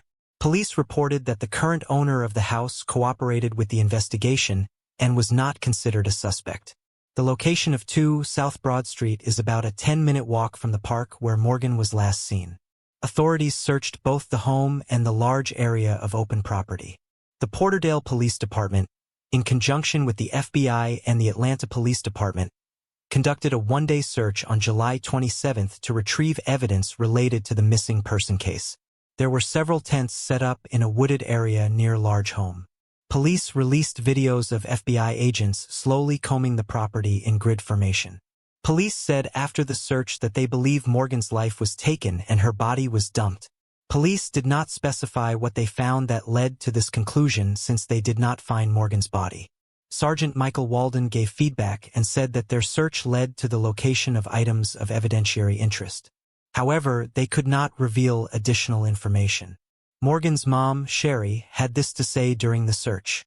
She added that the last time she saw her baby girl, she gave her something to keep her safe. "We did not really talk. I gave her a penny though. I told her to put the penny in her pocket and to keep it with her to keep her safe. She was with a friend, but I do not know who he was. They walked off and that was the last time I ever saw her." Sherry referred to an unknown man that was with Morgan before she left for Atlanta. Sherry suspected the new information and the search of the property would unveil something big in her daughter's case. Casey McClure, who runs an organization that provides outreach to exploited women and has helped in the search since it began, said, "It all goes back to the couple that was last seen with Morgan." McClure also said that the investigators have spoken directly to the couple, acting on a tip. They were identified by officers and were publicly referred to by their last names, Goebel and Warren. McClure said, "Goebel was very sweet and polite and well-mannered and seemed concerned about Morgan. Warren was very rigid." On Saturday, August 5, 2023, the City of Porterdale Police Department posted the following on Facebook. Porterdale police officers obtained arrest warrants and 2 persons have been arrested in this ongoing investigation. Investigators are still actively working on this case, and it is continuing to develop while they are in constant communication with our district attorney and his office. Police Chief Jason Cripps said in the arrest announcement that he was grateful for the help of the other agencies.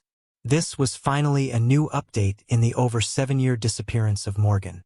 27-year-old Jonathan Alexander Warren was arrested in Los Angeles in connection to Morgan's case. He was charged with 4 felonies: taking Morgan's life, hiding that fact, aggravated assault, and tampering with evidence. In accordance with California law, Warren's mugshot was not released. He apparently lived in the area where Morgan was last seen at the time that she disappeared. Warren has a long list of previous offenses. He has charges of fleeing or attempting to elude, driving without headlights in the dark, driving while license is suspended or revoked, and reckless driving. He was 22 years old when he committed these crimes. Most importantly, his address was listed as 2 South Broad Street, Porterdale. This is the same address where the latest search for evidence was done. 27-year-old Caitlin Goebel was arrested in Peoria, Illinois, also in connection to Morgan's case. She was charged with 2 felonies: concealing the fact that she assisted in taking Morgan's life as well as tampering with evidence. She is currently being held in Peoria County Jail. Her mugshot was also not released. The nature of the relationship between Morgan and the couple was not confirmed by police. Newton County District Attorney Randy McGinley said his office is hopeful that Morgan's family will soon see justice. He also said that right now they were still waiting on Warren and Goebel to be extradited back to Newton County, so they can begin to review the case files. We do not usually have the entire case file until the arrest is made, so we need time to review the case file, McKinley added. On Monday, August 7, 2023, Morgan's mother was not ready to speak on camera about the news of the arrests, but instead posted an update on the massive Missing Morgan Facebook page. Sherry Keenan described Morgan as charismatic, gentle-hearted, beautiful, and funny. She also said that Morgan was her best friend and that she missed her terribly. "What we cannot share is speculation," she wrote. "Please understand, legally and currently, Morgan is still considered a missing person. While we are so grateful that arrests have been made, this is an ongoing investigation." Haxton Gilbert, a friend of Morgan, had this to say after the arrests. "It is a big shock. They were the last two people to be seen with my friend Morgan. I just want to know what happened, you know. They told investigators. They even told her mom. They dropped her off at a gas station. And that is the last they saw of her." The new information that investigators received was an informant that said investigators should take a new look at Warren and Goebel. The evidentiary items found at the couple's home confirmed to investigators that they were responsible for taking Morgan's life. The hope is that the couple will admit to what they did and tell investigators where Morgan's body can be found so that Morgan's family and friends can start the healing process. Eileen Cotter was born in 1952, 3 years after her parents moved from Ireland to England. Her father, Patrick Cotter, was a laborer. In 1967, 15-year-old Eileen found the body of her mother, who sadly took her own life. Eileen left school at 16 and worked at a holiday camp in Berry Island in Wales. Later on, she found work at a care home in Ireland. Just after 2 p.m. on June 1, 1974, a resident at a block of apartments in Hamilton Park, Highbury, North London, saw what she thought was a bundle of rags in the courtyard next to a block of garages. Another resident realized it was a body and asked her father to call the police. When police arrived at the scene, they documented that the female body was lifeless. The body was identified as Eileen Cotter's. She was 22 years old at the time. Eileen was found strangled with her one eye black and bruises on her face and neck. She was lying face down with her lower body exposed and her underwear and tights pulled down. Her handbag, glasses, and shoes were missing. Eileen Cotter's father released a statement detailing his daughter's short life marred by family tragedies after her body was found. A forensic examination was done on her body. A pathologist found that the cause was manual strangulation. DNA samples were recovered from 2 places on Eileen's body.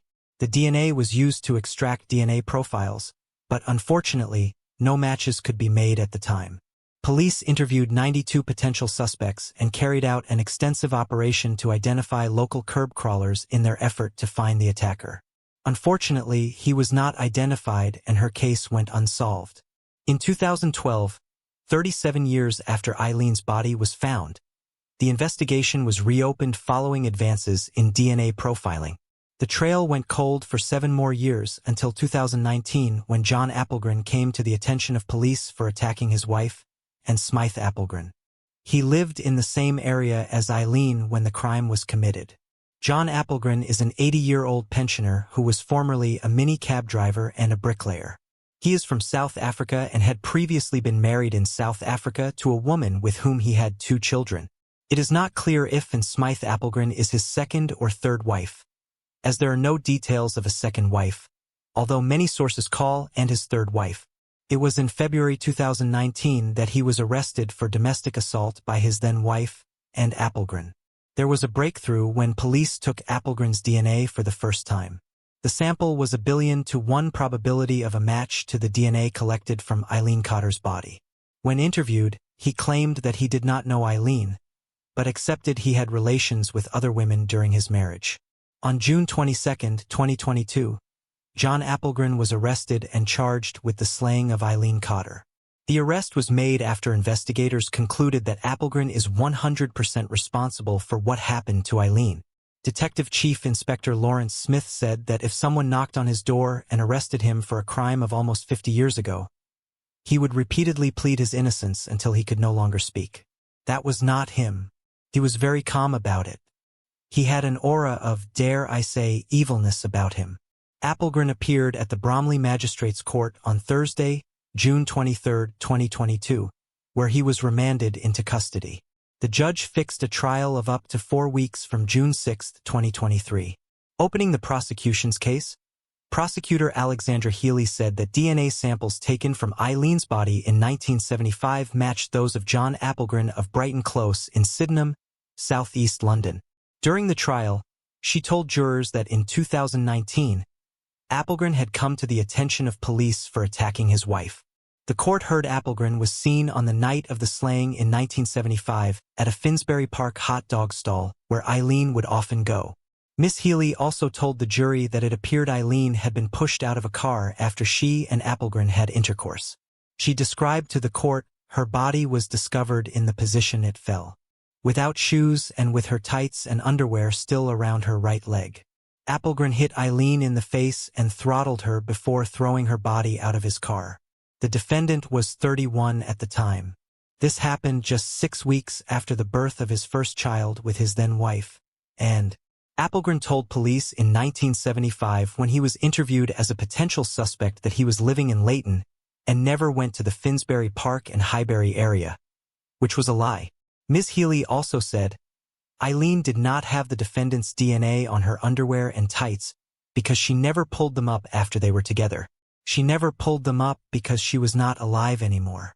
During the court case, it was revealed that Eileen and Ed were most definitely not Appelgren's only victims. Appelgren assaulted an 18-year-old female guest at his own wedding to an Appelgren on October 14, 1972. Ms.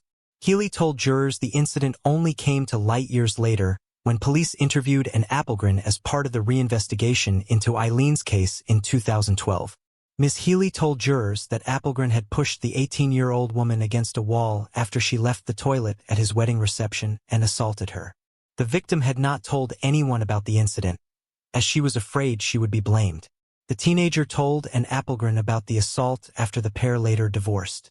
An Appelgren, mother of 2, also revealed that she had been mistreated, and that Appelgren had once grabbed her neck with both hands.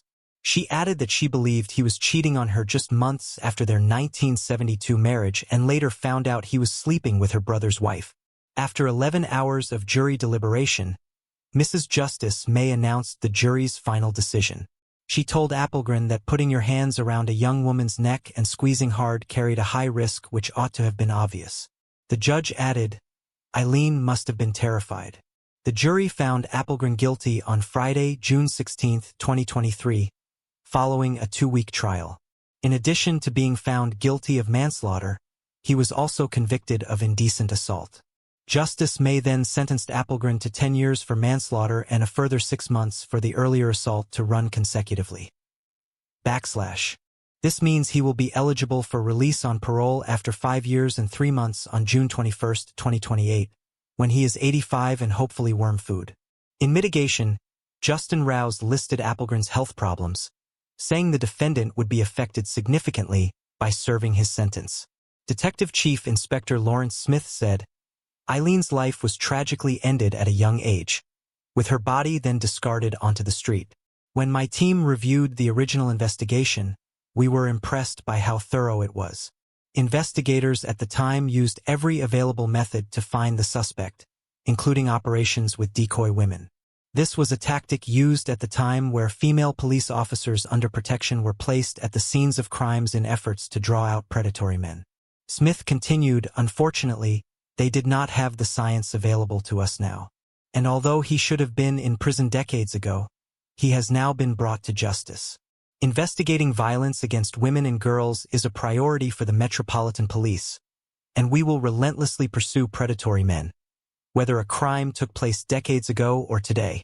Eileen's half-brother, Patrick Cotter, who was 5 at the time of her demise, said in a statement, I was not only deprived of a sister I had little time to get to know, The knock-on effect also meant I lost my mother, who took her own life, and my father to mental illness and alcoholism.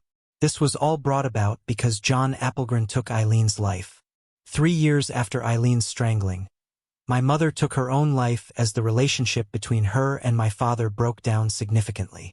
Due to the fighting between them, I was placed in a care home where I suffered abuse until the age of about 11. It was never explained to me why I was placed in care, and I lived most of my childhood believing it is because of something I had done wrong. His statement continues, again, being a young child, I struggled to understand with little explanation given to me.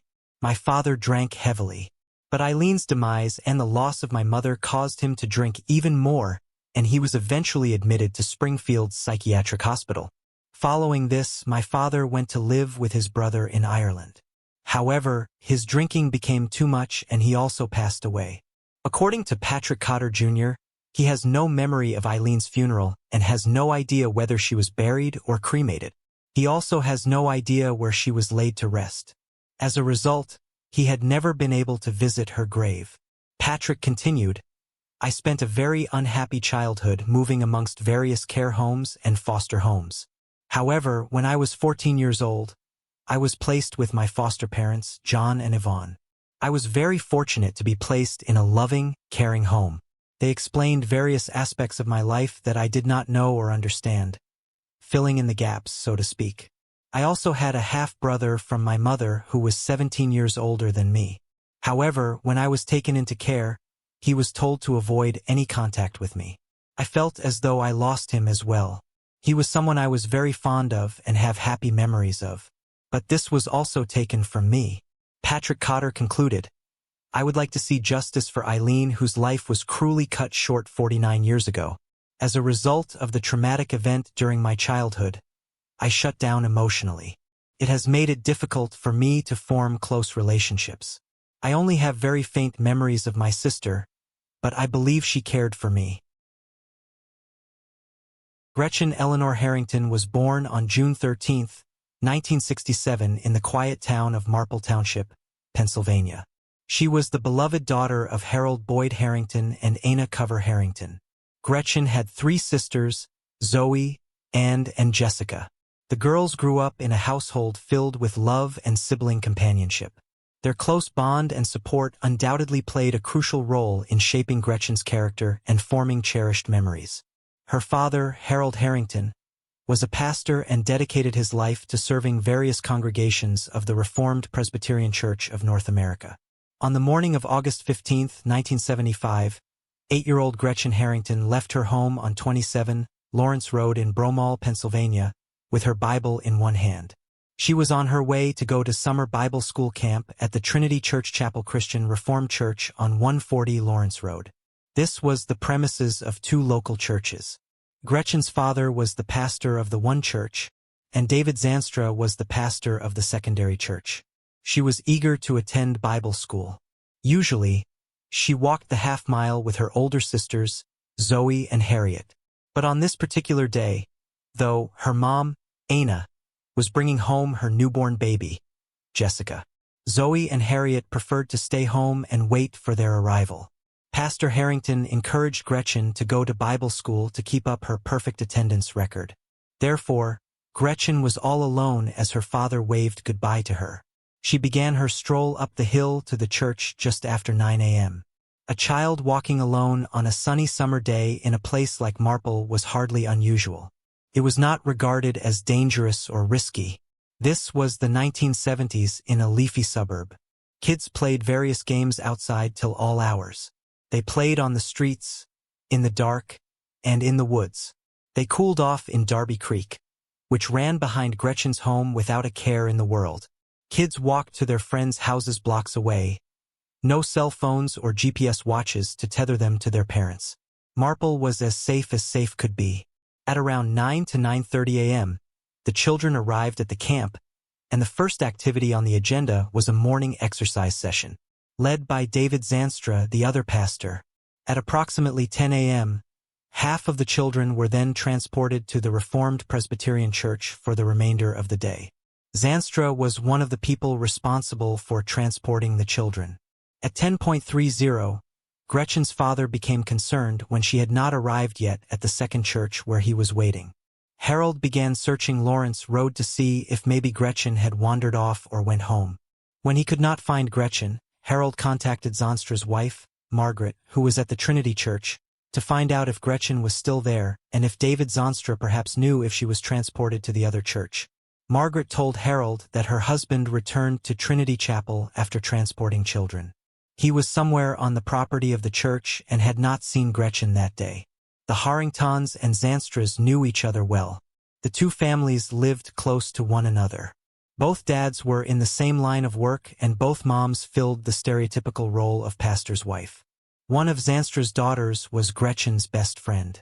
When David Zanstra learned that Gretchen's father was looking for her, he called the Marple Township Police Department at Harold Harrington's request and reported Gretchen missing. The call was made at 11:23 a.m. and Zanstra described Gretchen to the police as an 8-year-old girl with blonde hair and pigtails, 3 feet, 6 inches tall, 50 pounds, wearing dark blue shorts with a zipper and snap in the front, pockets on each side of the front, and no visible buttons, and a white top. Quite a detailed description for someone who apparently did not see Gretchen on that day. As the sun set that day just before 8 p.m., there was still no sign of Gretchen. Margaret Zanstra brought supper to the Harrington home, where Ina, Gretchen's mother, seemed resigned to the fact that she would never see her daughter alive again. Margaret commented she was just kind of accepting the fact that Gretchen was gone. I do not know whether she was just putting on a brave face. I think she was in shock. Gretchen's disappearance sent shockwaves through Broomall and Marple Township. The people went into full-blown panic mode. By Saturday, hundreds of people were involved in the search for Gretchen. A Pennsylvania State Police helicopter searched the area continuously from above. Friends and family members began handing out flyers to passing motorists in the area. The flyers showed Gretchen in her most recent school photo, sporting a missing tooth and a childish grin. There was a lot of speculation, so many unanswered questions. Had she run away? Did she drown in a creek? Did a stranger kidnap her? Was it somebody she knew?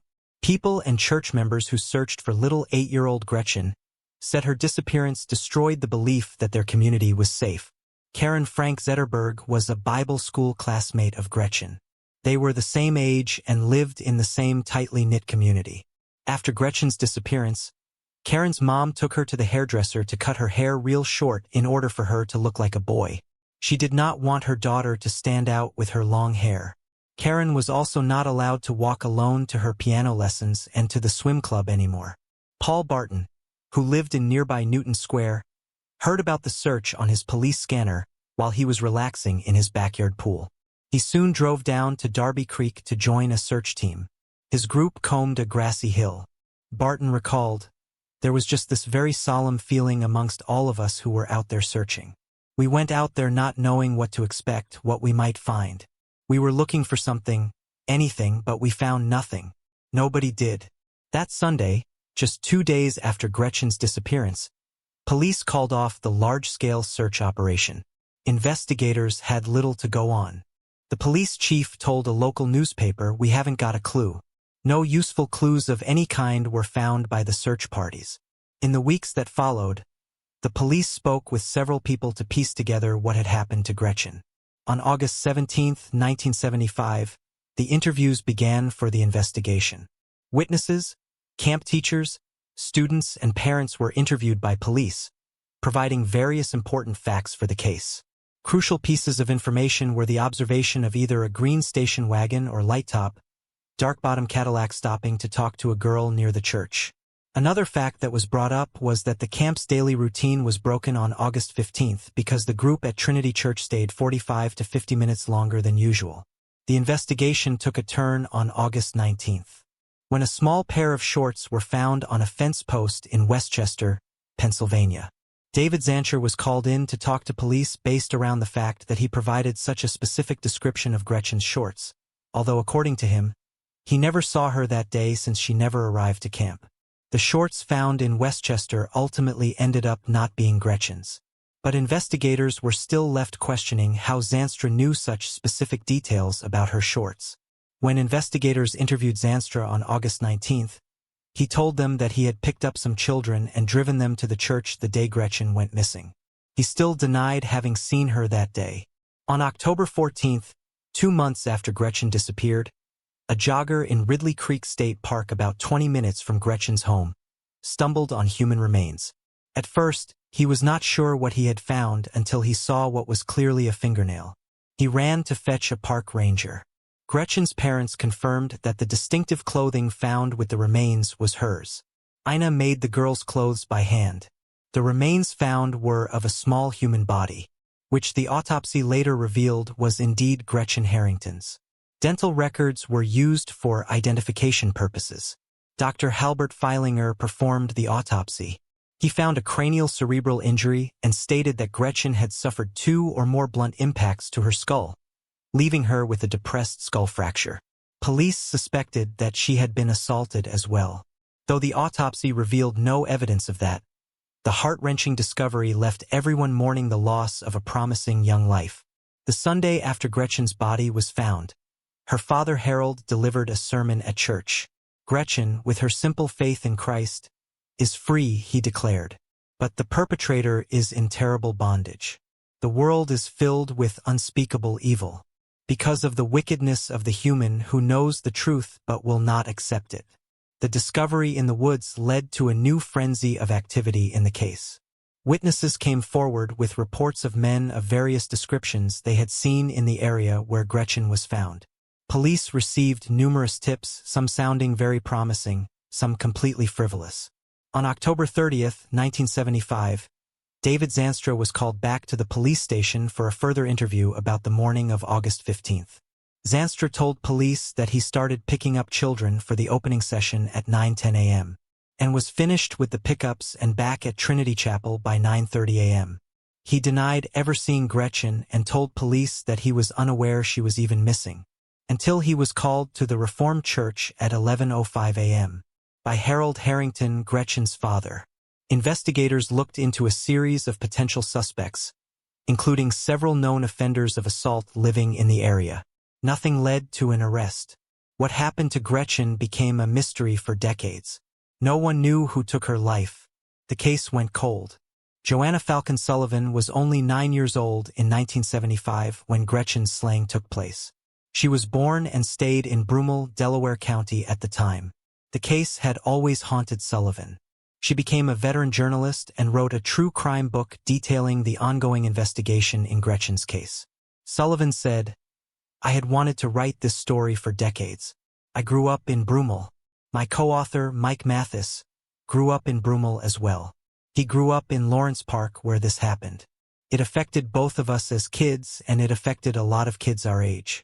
Sullivan started the book during the pandemic, and Marple's Gretchen Harrington tragedy was released in October 2022. The novel was Sullivan's first book, but she said she does plan to revise this true crime book to reflect any updated information about this case as it unfolds. Naturally, when detectives retire or pass away, other investigators inherit their cold cases.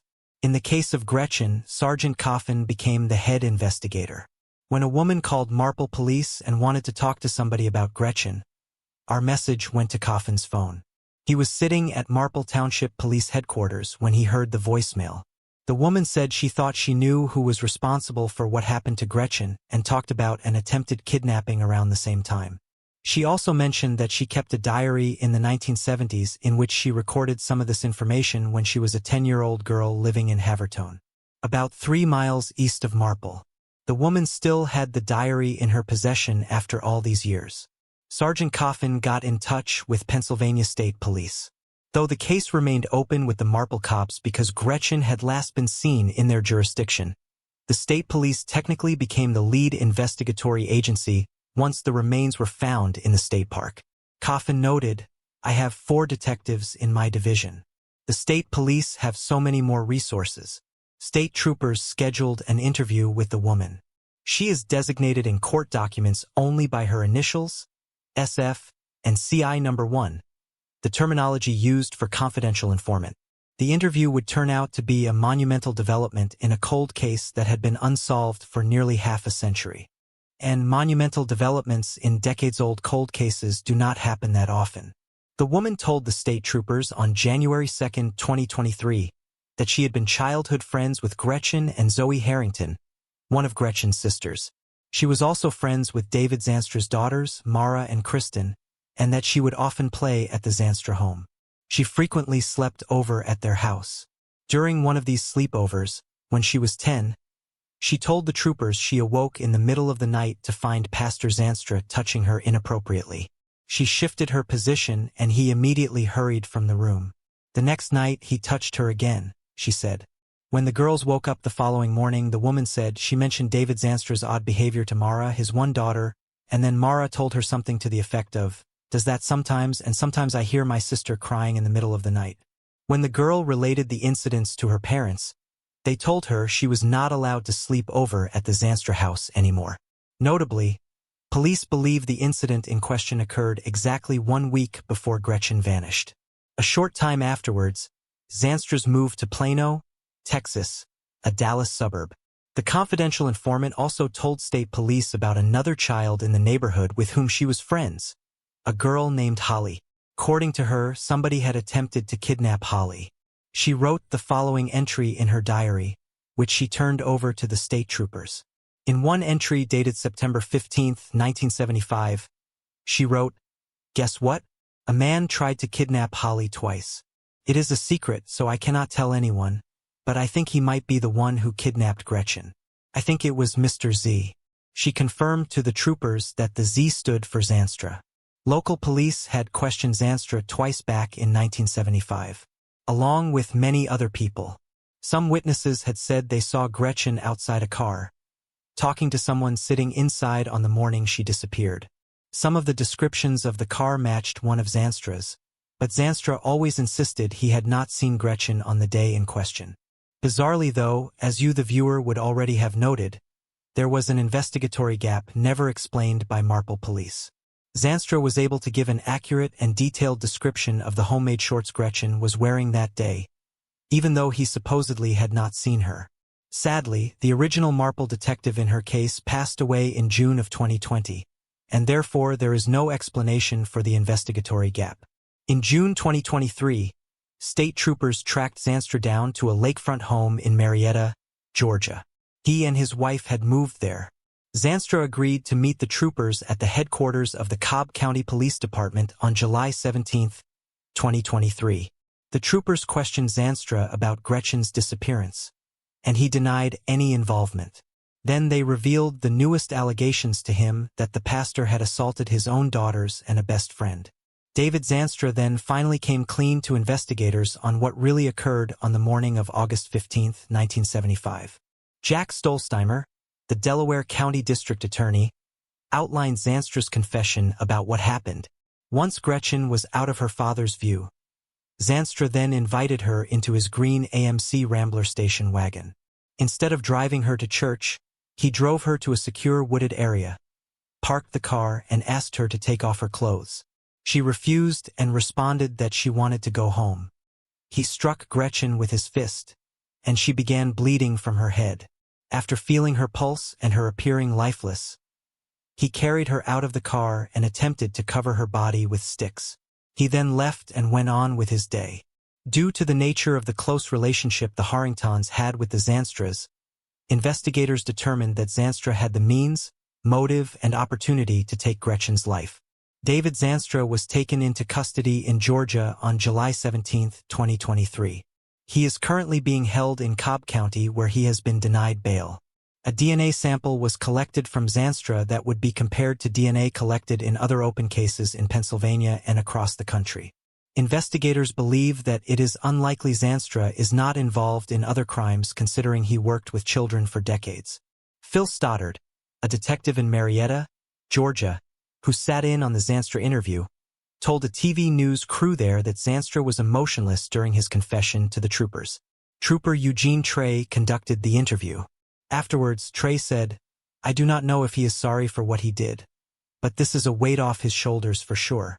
On Monday, on July 2023, Delco officials announced the arrest of 83-year-old David Zanstra in connection with Gretchen's kidnapping and slaying. Zanstra was born in May 1940. He was still working as a pastor in Georgia at the time of his arrest. Delaware County District Attorney Jack Stolstein said, "This heinous act left a family and a community forever changed. At long last, I can announce today that David Zanstra had admitted to this crime. Justice has been a long time coming, but we are proud and grateful to finally be able to give the community an answer. We have to realize that most people in this world are good, and that most pastors, especially people who claim to be men of God, are good people. But there have always been people, and there always will be people who are this cold-hearted, remorseless, and just evil. Thank God there is law enforcement here to hold them accountable. And however long this takes, we are going to do it because this young lady should be alive. What happened to her is just horrendous."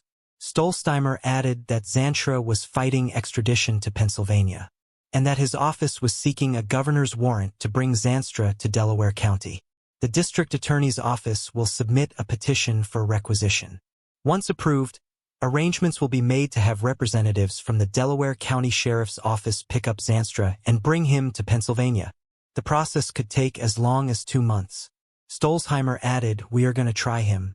We are going to convict him, and he is going to stay in jail for the rest of his life. Then he is going to have to find out what the God he professes to believe in holds for those who are this evil to our children. He slayed with his bare hands this poor young girl and then lied about it for 48 years.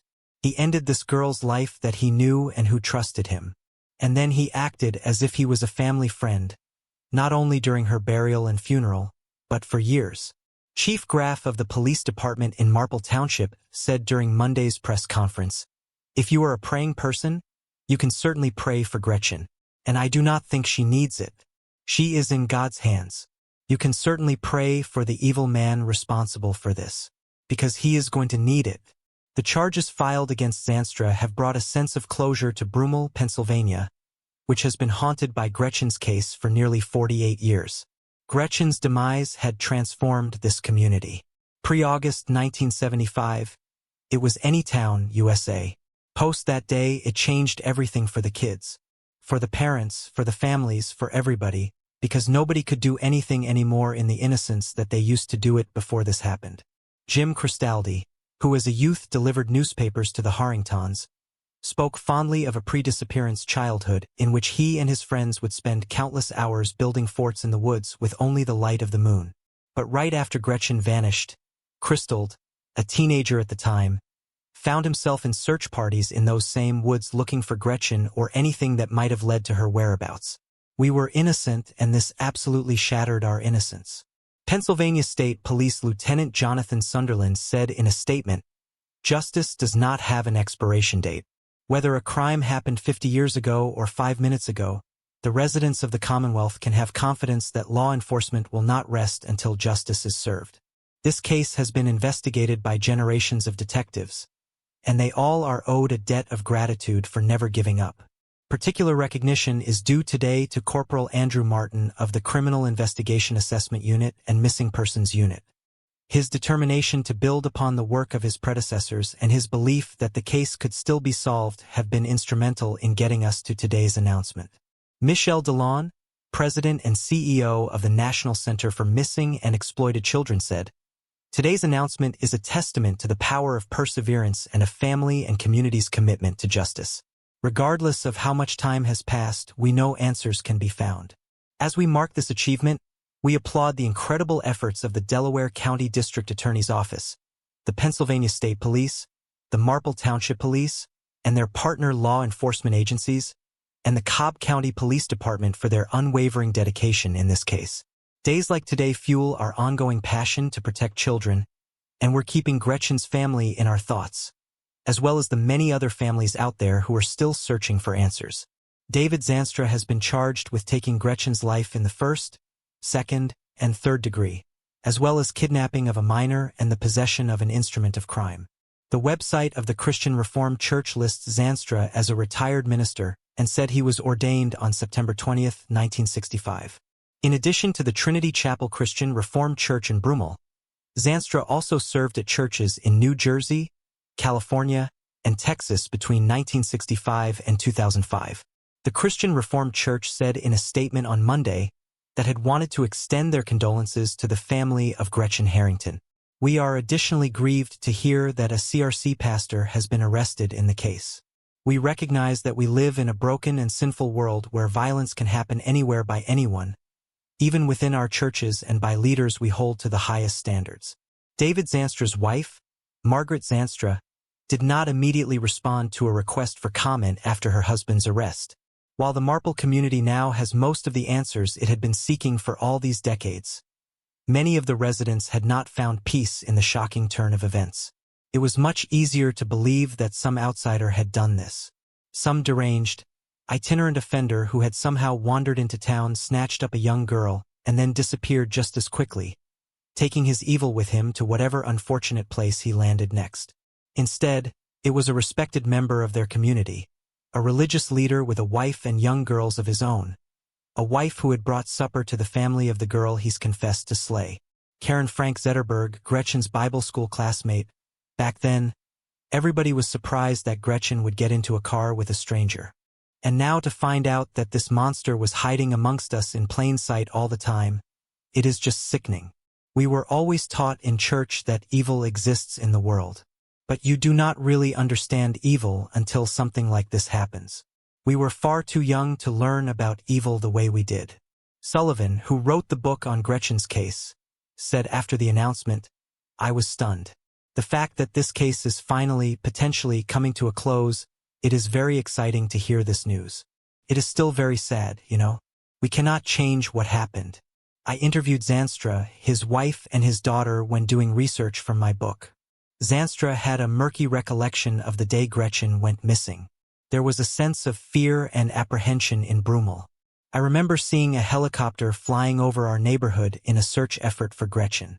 That image stayed with me for the rest of my life. Sullivan's book was just released last year, and CBS News Philadelphia talked to her about whether she believed it may have led to a break in this case. Sullivan replied, "We started interviewing people. Went to Marple Police Department and were able to comb through the cold case files kept by Chief Brandon Graff, who never gave up on this unsolved case. Marple Police encouraged our research and said that we somehow contributed. I think we got people talking again. Reverend Zanstra took our calls. He answered questions about that day. There's a lot of relief and disbelief that it is actually happening." David Zanstra's neighbors in Georgia also reacted after learning about the charges against him. Karen Alstorff said, "It is shocking. I had no idea. They have just always been very nice people." Aaron Christian said, "Friendly guy. I talked to him a few times. I see him walking around with his cane." The family of Gretchen Harrington released the following statement. "With today's announcement of an arrest, we are extremely hopeful that the person who is responsible for the heinous crime that was committed against our Gretchen will be held accountable. It is difficult to express the emotions that we are feeling as we take one step closer to justice. Gretchen was only 8 years old when she was suddenly taken away from us on her way to church on Friday, August 15, 1975. If you met Gretchen, you were instantly her friend. She exuded kindness to all and was sweet and gentle. Even now, when people share their memories of her, the first thing they talk about is how amazing she was and still is. At just 8 years old, she had a lifelong impact on those around her. The kidnapping and demise of Gretchen has forever altered our family, and we miss her every single day. We are grateful for the continual pursuit of justice by law enforcement, and we want to thank the Pennsylvania State Police for never stopping in their constant search for answers. We would not be here today if it was not for them. As a family, we ask for privacy at this time as we continue to digest this information. Thank you for your understanding, love, and continued support. It means the world to us. Gretchen's parents were married for an impressive 59 years. A father passed away in 2021 at the remarkable age of 94. Officials said Zanstra moved around quite a few times to different churches during his 40-year tenure. He lived in California, Texas, and Georgia. Stolzheimer said, "We want to hold him accountable for everything he did. We need to be diligent. If anyone has any information about that, if David Zanstra ever committed an act against you, please reach out to District Attorney Geoffrey Payne or the Pennsylvania State Police." From what should have been a 10-minute walk down the road turned into a cold case that gripped a whole community for nearly 50 years.